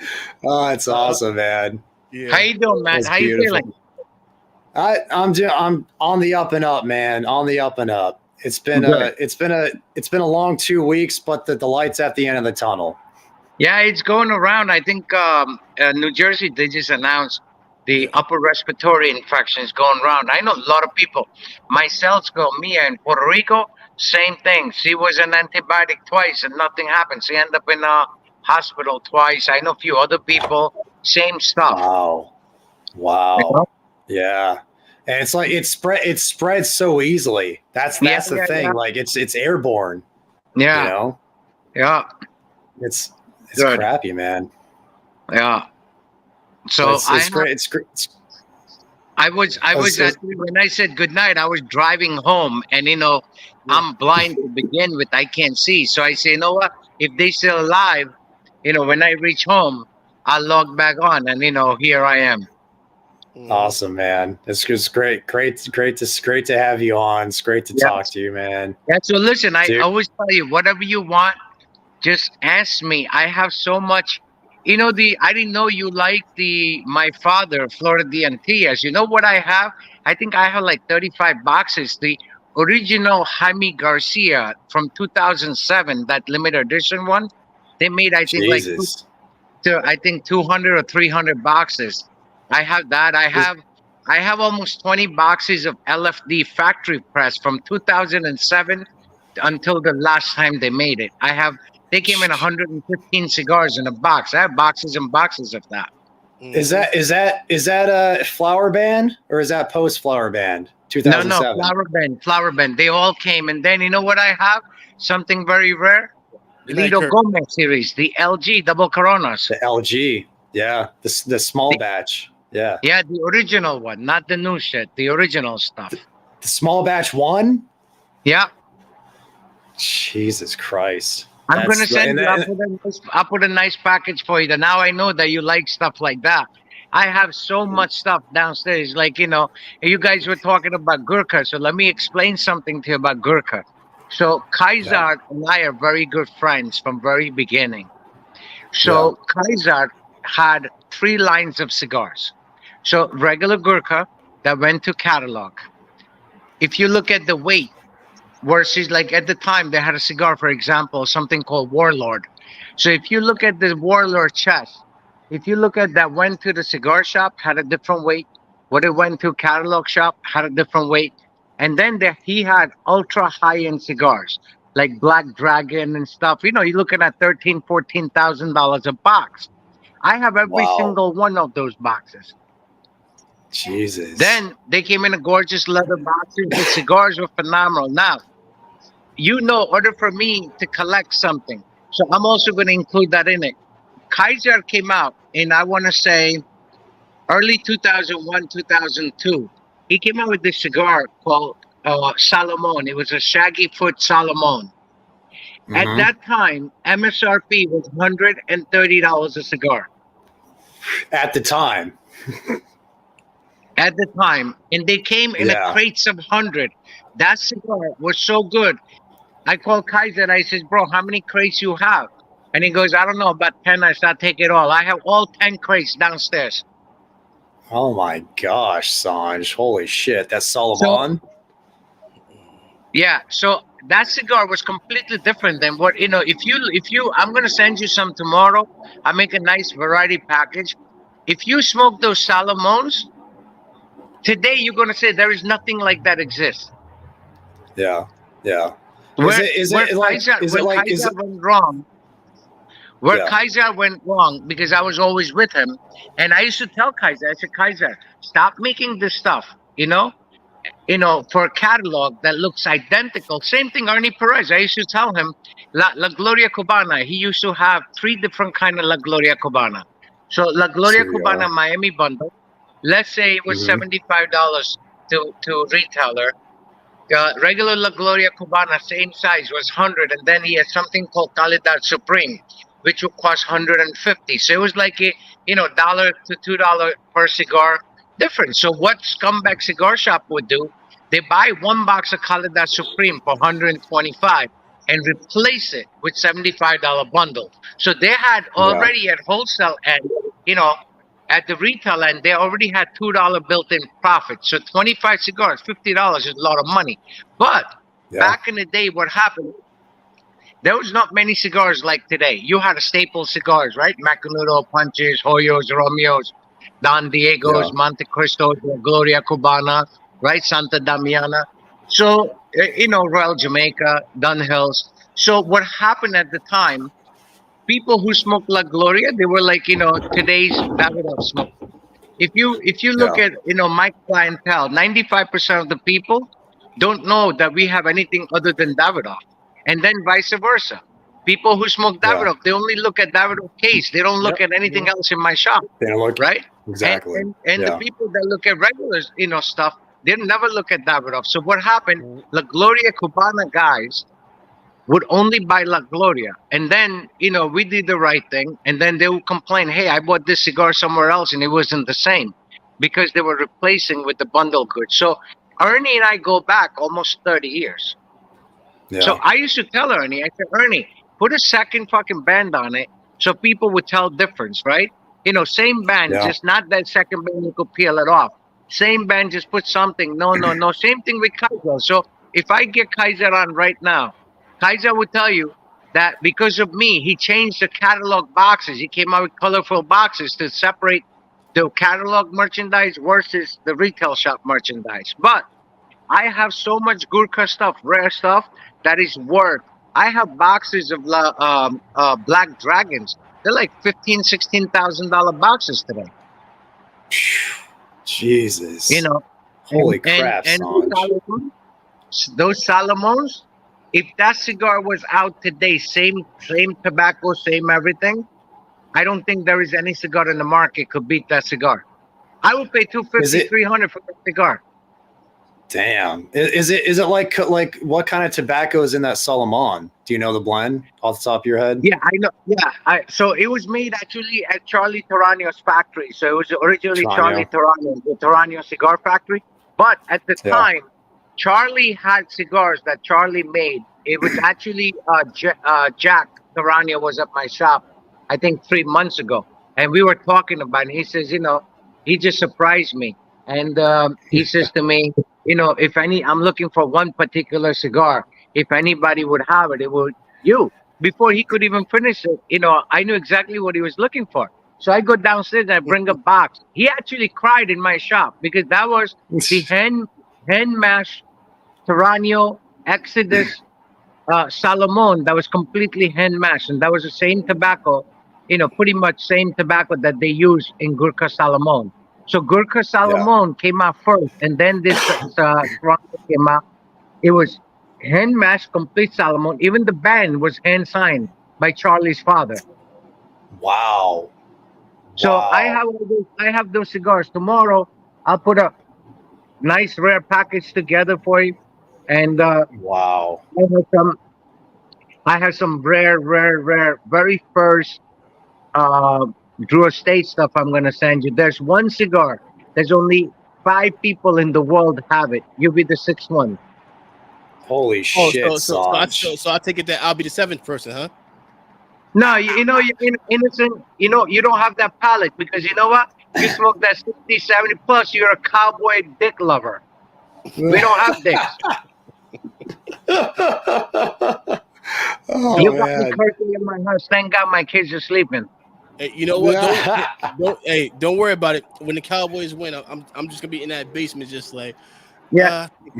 Listen. You could go into that basement anytime you want. I told you that. Anybody's friend of mine, what's mine is yours. Yep. Long as you enjoy it. But you are cut off from all rare cigars, innocent, for at least 2025. You know what? Like I would. Did you tell Matt what you did? Yeah, he knows. He knows. It's all Patty's fault. It's all Pat's fault. I give him pre-embargo. And he's eating it knows with the story. chicken in one hand. That's the ultimate disrespect, man. It's all Pat's fault. But like one thing I will say is one of my favorite experiences was just the fact that I got to the shop early and it was just me and Sanj, and I go, Sanj, I want to smoke something good. Sanj goes down to the basement, gets a cigar, takes my phone, throws it across the room. He goes, don't touch your phone, don't look around, just smoke the cigar. And that right there kind of like really, really, really made me understand what he meant. And to focus on the flavors, focus on the experience. Well, that cigar was the pre-release Partagas Series D number 4 Cubans. Okay. So in 1997, when we had a court case with Cuba Tobacco over our trademark, I went there and at the time, Emmanuel and all those guys, became such a good friends, and they gifted me almost like 4,000 cigars. And I said, how am I going to take this? So we actually shipped it to Nicaragua. At the time, we were dealing with the factory.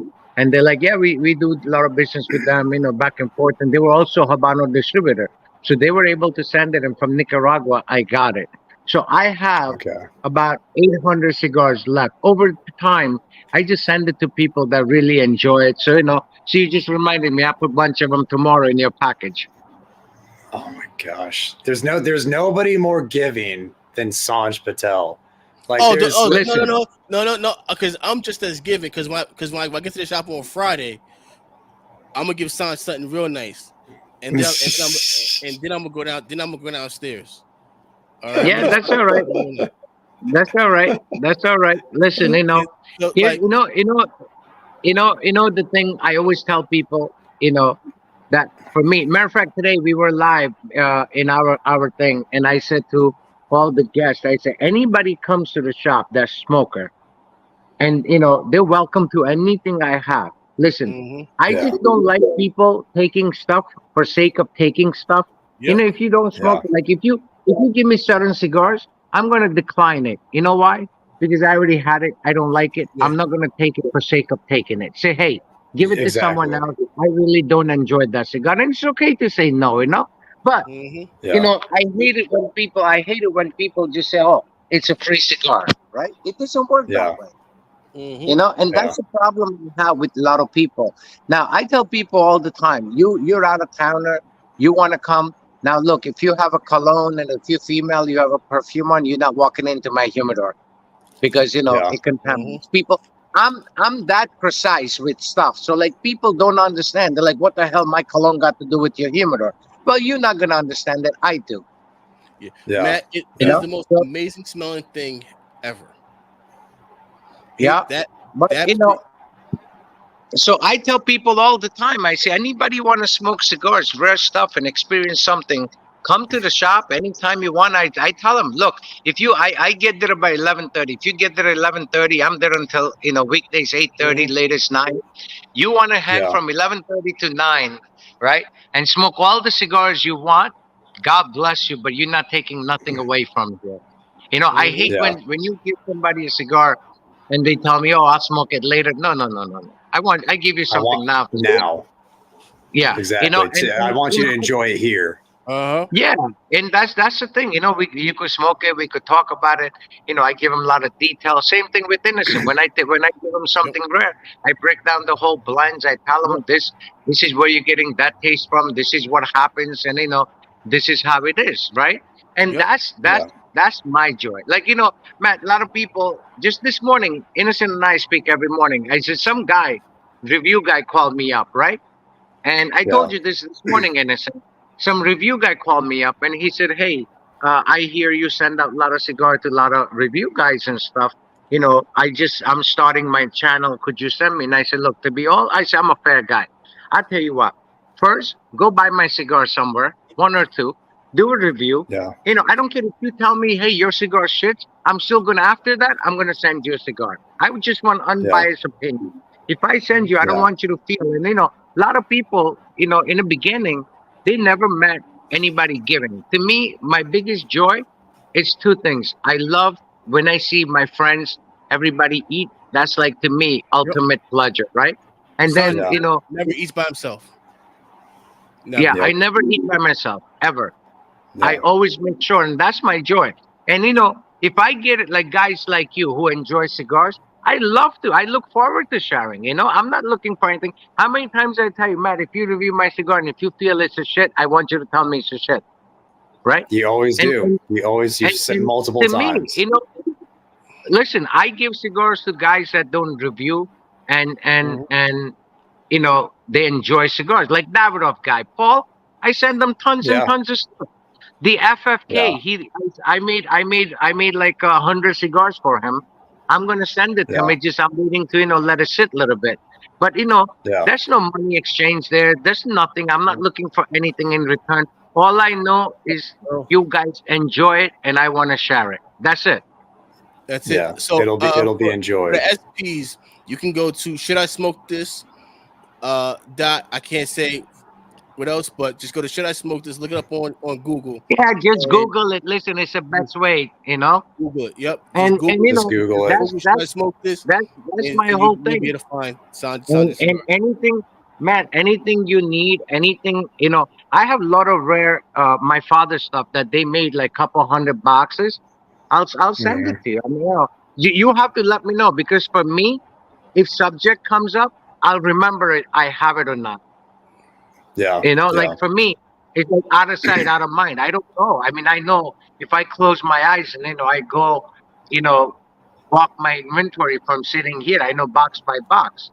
Yeah. There's another one. There's another one that was a phenomenal cigar, and I bought every single box. Nestor 75th anniversary Salomon. So Nestor Miranda? Yeah, 75th year anniversary Salomon. Okay. I haven't heard of it. Most people haven't even seen it. You know why? Why? He made 2,000 boxes. I bought all 2,000 boxes. they're all there.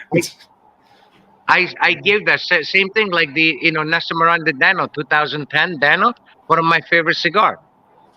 Yeah.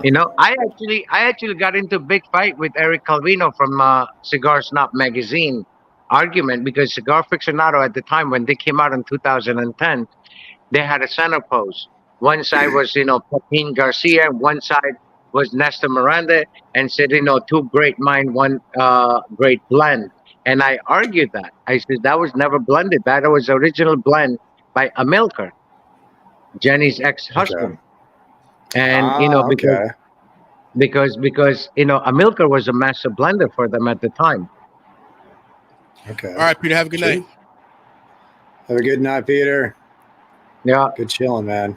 So they Eric, and then they realized that I was right. Yeah. And Sanj, usually you are right. No, I mean, look, I'm involved too much in it, Yeah. and that's the experience. Most people, the craziest thing, right? I was on somebody invited me on their blog, and I declined, right? And they're like, dude, you go on a lot of blogs. And I said, look, the day you learn how to retro, I will come on your blog.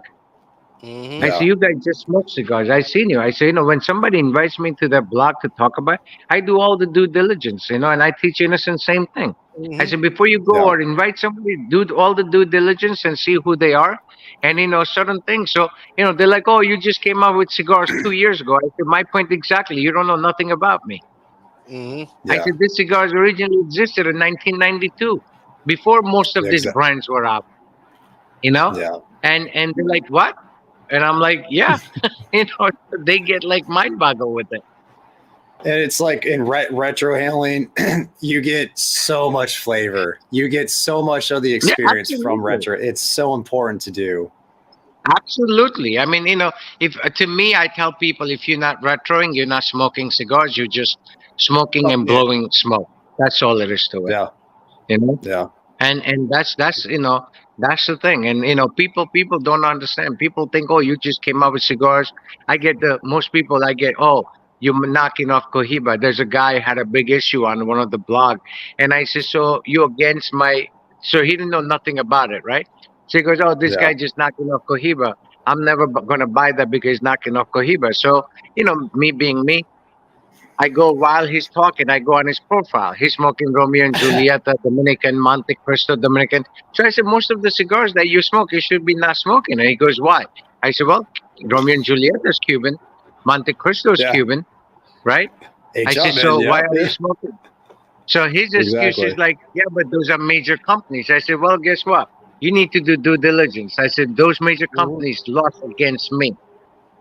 And they're like, what are you talking about? I said, this is on my fucking Facebook page. Just go look.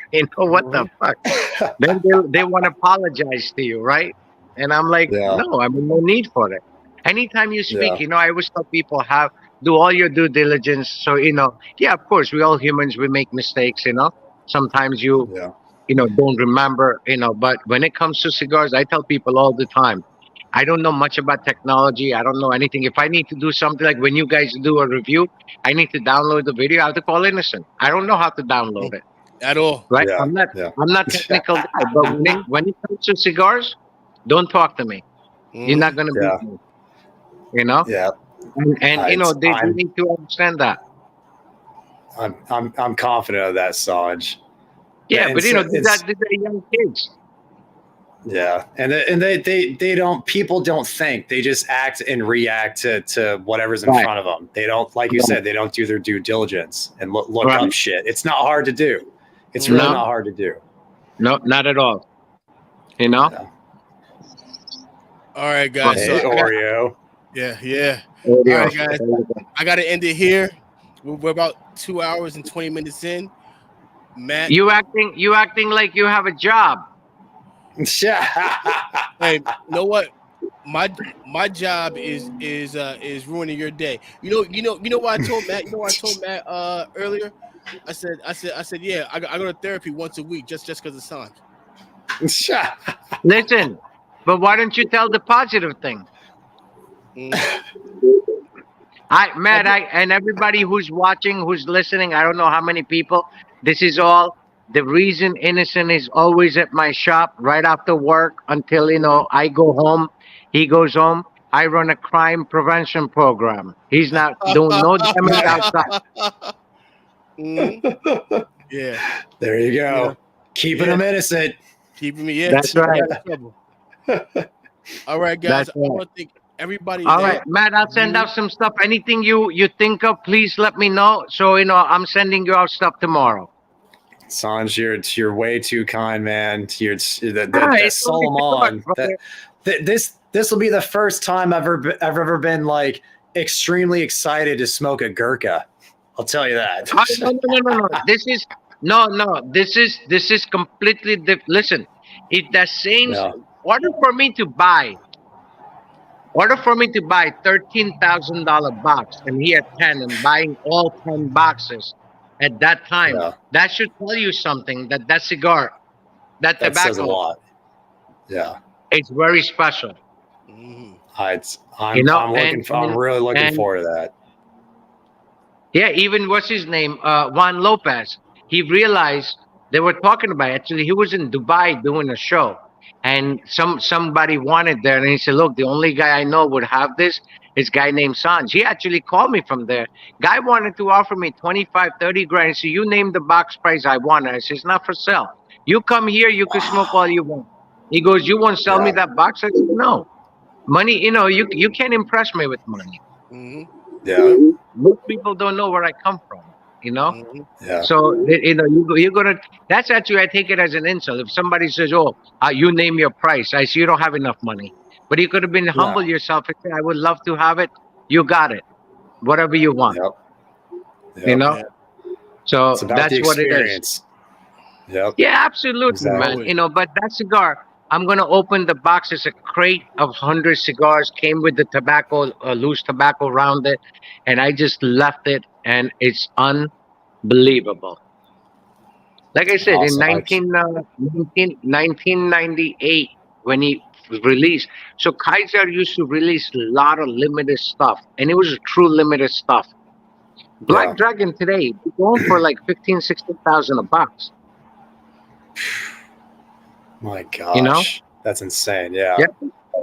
So I have all that stuff, and I'll send you out some stuff. Smoke it. I want you to smoke it, and then I have only one. Sorry, I didn't give it to Innocent. I have that the SP 1014 Silver Edition we're launching. I have a cigar for you to, but I want you to smoke it as soon as you get it. It's as soon as the box comes in, I'll smoke it, Sanj. That cigar, that cigar, it's very special. That's LE series. We're gonna call it 1992 edition. That cigar is sick. You have never ever smoked anything like that. And we're gonna keep the price same thing. We're gonna keep the price same thing. 11.50, 12. It's unheard of. Totally unheard of, Sanj. Yeah. I can't wait to try it, man. Did you smoke any of the Oreos yet? I haven't gotten any Oreos, Sanj. I thought I sent you Oreos. No Oreos yet. You sent me plenty, Sanj. You've sent me plenty, but you haven't sent me any Oreos. No, you know what happens, right? I send so much stuff to so many people. Sometimes I forget. Yeah. No, completely understandable. So tomorrow I'll put in Oreos as well. I'm sorry. I thought I sent you Oreos. No, So no great, Oreos yet. a great story, man. Oreo's a killer. So so on Saturdays, I used to show up to Sanj's around like 11. The second Sanj opened the door, he'll walk in, and then I would walk in with one of my friends. So Sanj goes, I'm gonna let you try something, but he says I need you to do something. Go to the store, get 65% dark chocolate, and then get a pepper.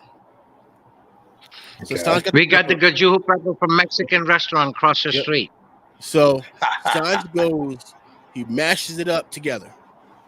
He goes, take your finger, touch it, and put it at the roof of your tongue in retrohale. He goes, and he goes, remember that. So I'm like, okay. So I'm there. Then he gives me a wet pack of the black. All right. And I'm smoking it. And he goes, retrohale. I retro it. And it was the exact same flavor. Wow, that's cool. That's cool, man. Wow. You know, earlier when I was in car coming home, you guys were talking about cologne. So that's another thing that most people don't know about me. I blend my own colognes. I never bought a ready-made cologne. Wow, that's cool. Yeah, damn, a lot of cologne.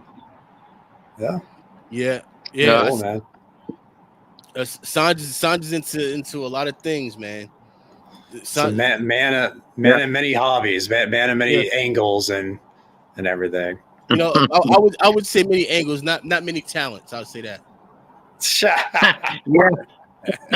Hey, you know, I hope you live to be 100. You still never learned what I forgot. Remember that. Oh yeah, I know. Don't worry. In about 2 years, they're gonna come out with a machine that you can go and take people's memories probably. So I'll go up and you know. Listen, I told you, get your passport. I'll take you to factory. I'll teach you a lot of stuff. I know, and I'm so excited for it. I can't wait. That'd be dope. I cannot. That'd be dope, man. You know, yeah, you know what, man? We should do a trip to DR. You know, you, Master Your Ass, Jimmy, everybody. We should go to the factory and just hang out with Eladio and Chico. Mm-hmm. Yep. That would be a mind-blowing experience. That would be a life-changing experience. If you ever so the guy who blends Tom Ford colognes, Christoph, actually he was on my bourbon blog, and he's a dear friend of mine. So Christoph is responsible for a lot of high-end cologne that he blends, right? So he's considered by like top master for colognes in the world, and he lives in Paris. So the room where we age our wrapper, that room smell at the factory, I just go there and lock myself in it. I do not want to come out. So one day I was talking to Christoph, and I said, Christoph, how can we, if you ever smell, how can we? He says, I have to go there, and we'll talk about it, and we could create something. Do you know that I took Christoph to factory, and I locked them into that, because those doors are like freezer doors, like your walk-in freezer door. So and it's all years after years. And he's like, oh my God, he comes out. He said, I have never smelled anything like it. He's still working on it. A year later, I said, I want this fragrance. That's cool. That's really cool, so man. we should do that.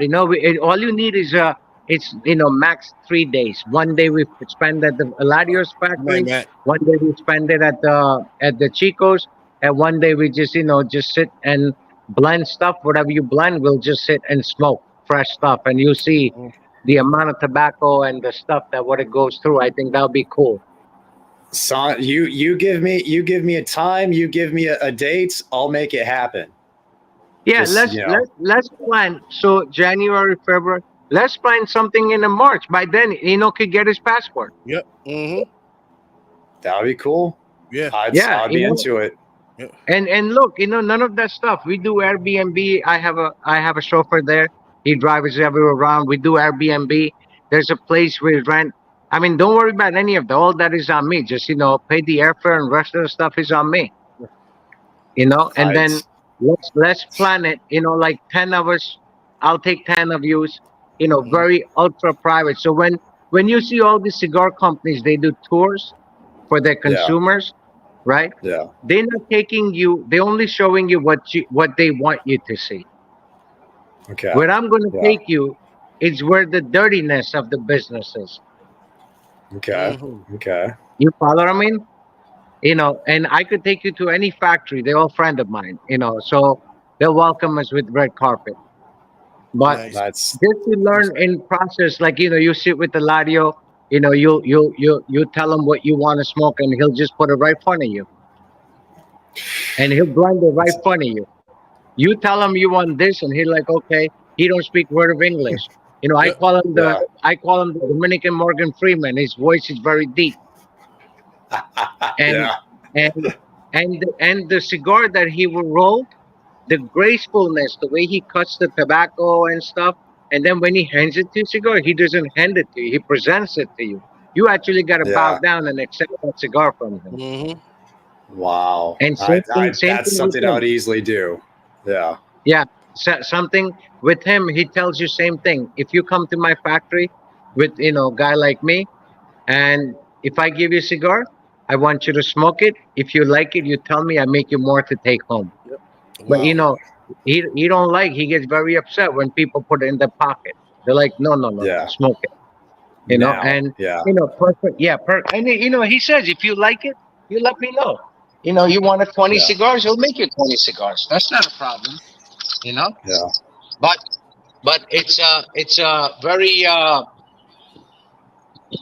very that's the kind of experience you want. That's the kind of especially you guys. It's once a lifetime. You should do it. Yeah. It We would could be a go. once in a lifetime Listen, experience. we need maximum 3 days. Mm-hmm. Okay. So Okay. so count 5 days. Like you land at nighttime. We check in next day. We do one full day at Chico's place. Second day we could do Aladio's place.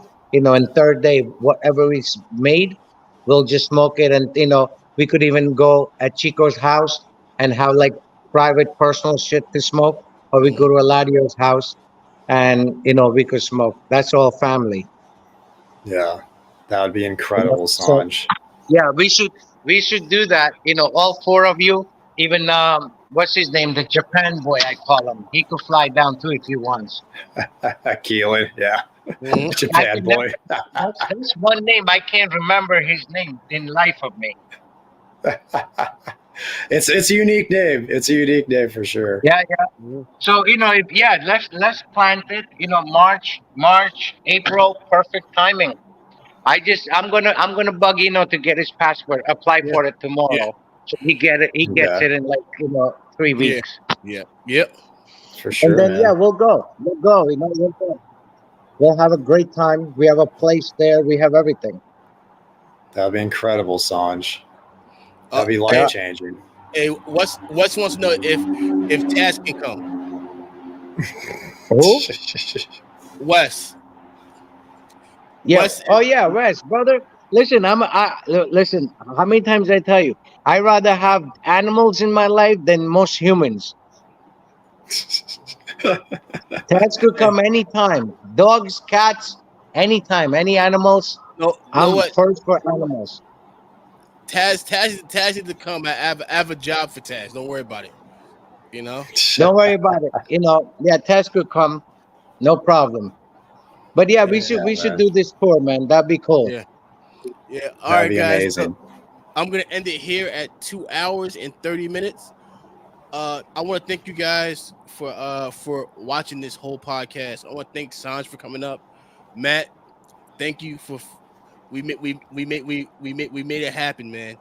Made it work, man. Made it work. Made it work. We're gonna enjoy this. And don't be a stranger. Anytime you want to come on, my platform's open for you, brother. Dude, thank you. Thanks for having me on. And send me your address too. DM me your address. I will. All right, man. Yeah. Sanj, great And talking to you, man. I'll send you. And from now until tomorrow, Matt, if you think of something, let me know. We have a quick question for you, Sanj. Yeah. It says, have you ever had the Casa del Tobacco El Dude blend. He says it reminds him Eladio of blend. Eladio blend. It Yeah. reminds So that cigar is made by a good friend of mine, Willie. He owns local shop in New Jersey, and Okay. actually, I have a couple Lanceros that is right under the register. You know, mm-hmm. I haven't smoked it yet. Like I said, last few months I haven't been smoking much because of my condition. But Yeah. I do have it. I know the blend. I know everything about it. And anything Eladio makes, I smoke it. You know. Oh, Um, so that sounds like a date for me and you, Sanj, for a Saturday date. We can smoke it together. Listen, I told you 100 times, innocent. In my 56 years of life, I have never dated a black woman, so I'm not about to date black men. Even though your scumbag president said it was okay to date a man, you know? Oh Just man. because Obama got your phone, don't mean you're gonna, text message me and sexting me, whatever that you call it. hmm uh-huh. You know? Yeah. Yeah. Good guys. All So right. yeah, Matt, anything you think of, let me know before it goes out. I mean, again, I don't mind send it again. But tomorrow, now I know what you want, so I'm gonna make a nice, healthy package. Do you like Master Blend Davidos? Yeah. Yo, Silky, I'm gonna get it I've soon. Don't never, worry. never had one. So Master Blend Davidoff, Eladio used to make it limited. So they made it for 14 years. So there's Master Blend 1 all the way to Master Blend 14. Every year, Eladio 14. will make couple thousand. Yeah, 14 Okay. years in a row they made it. And then every year, a couple thousand cigars Eladio would make. And very selective few people got those cigars. I have every Wow. single one here. So I'll send you a bunch of those too. You're that is incredibly generous, Sanj. Thank you. Nah, it's cigars, Gosh, brother. man. Long as you enjoy it, at least you could, even if you, I always tell people, even if you don't like the cigar, you could say you had it. You know, Yeah. I'm not The guaranteeing you're experience. gonna like it. It's just an experience because everybody's palate is different. Yeah, exactly. You know? But being something blended by Eladio, probably gonna be damn good. Oh, absolutely. I have the original. Aladio gifted me so many cigars, original cigars, before he even started working with Davidoff. That was before 1982. Wow. I Wow, have that's so much. insane. I have so much red. I have 9.25 inch Salomon that Eladio made that Davidoff thought that it would be too big for the market. And he made so many. The cello on it is so brown that you think that it's actually somebody covered that cello. It's a chocolate color cello. Yeah, Wow. that's insane. That's The insane. red stuff I have. I'll send you a bunch of stuff. I'll make a nice package tomorrow. Oh, Thank you, You know? Sanj. I'm And looking forward to, obviously. this time I'm not gonna forget. I'm not gonna forget Rutherford too. I'll send some for him too. I'm gonna tell the wifey to pick up gift for Rutherford too. Poor guy. He'll friggin' enjoy it, whatever you said. Thank you, Yeah. Sanj. Does he eat meat? Like, does he eat meat treats and stuff? He's an omnivore, so yeah, he eats meat. Yeah. See, so my Oreo is 100% vegetarian. I remember you telling me that. Yeah, I remember you telling me that. My Oreo don't know what eggs taste like. Nothing. Whatever we eat, he eats. They don't care Yeah. how spicy it is. Yeah. So yeah, I'll send you a bunch of stuff, and tomorrow it'll go out, and hopefully by then you feel a little better, so your palate's back and you enjoy it. yeah. On Don't worry. Sanj, You'll be able to stick around, guys. I'm gonna the- end it here. okay. Guys, I'm gonna end it here. Thank you for watching. Thank you for all your subs. Don't forget, tell a friend to tell a friend. Until next time, guys. Matt's out of here. Sanj's out of here. Big Cigar Podcast. Peace. All right. Peace, guys.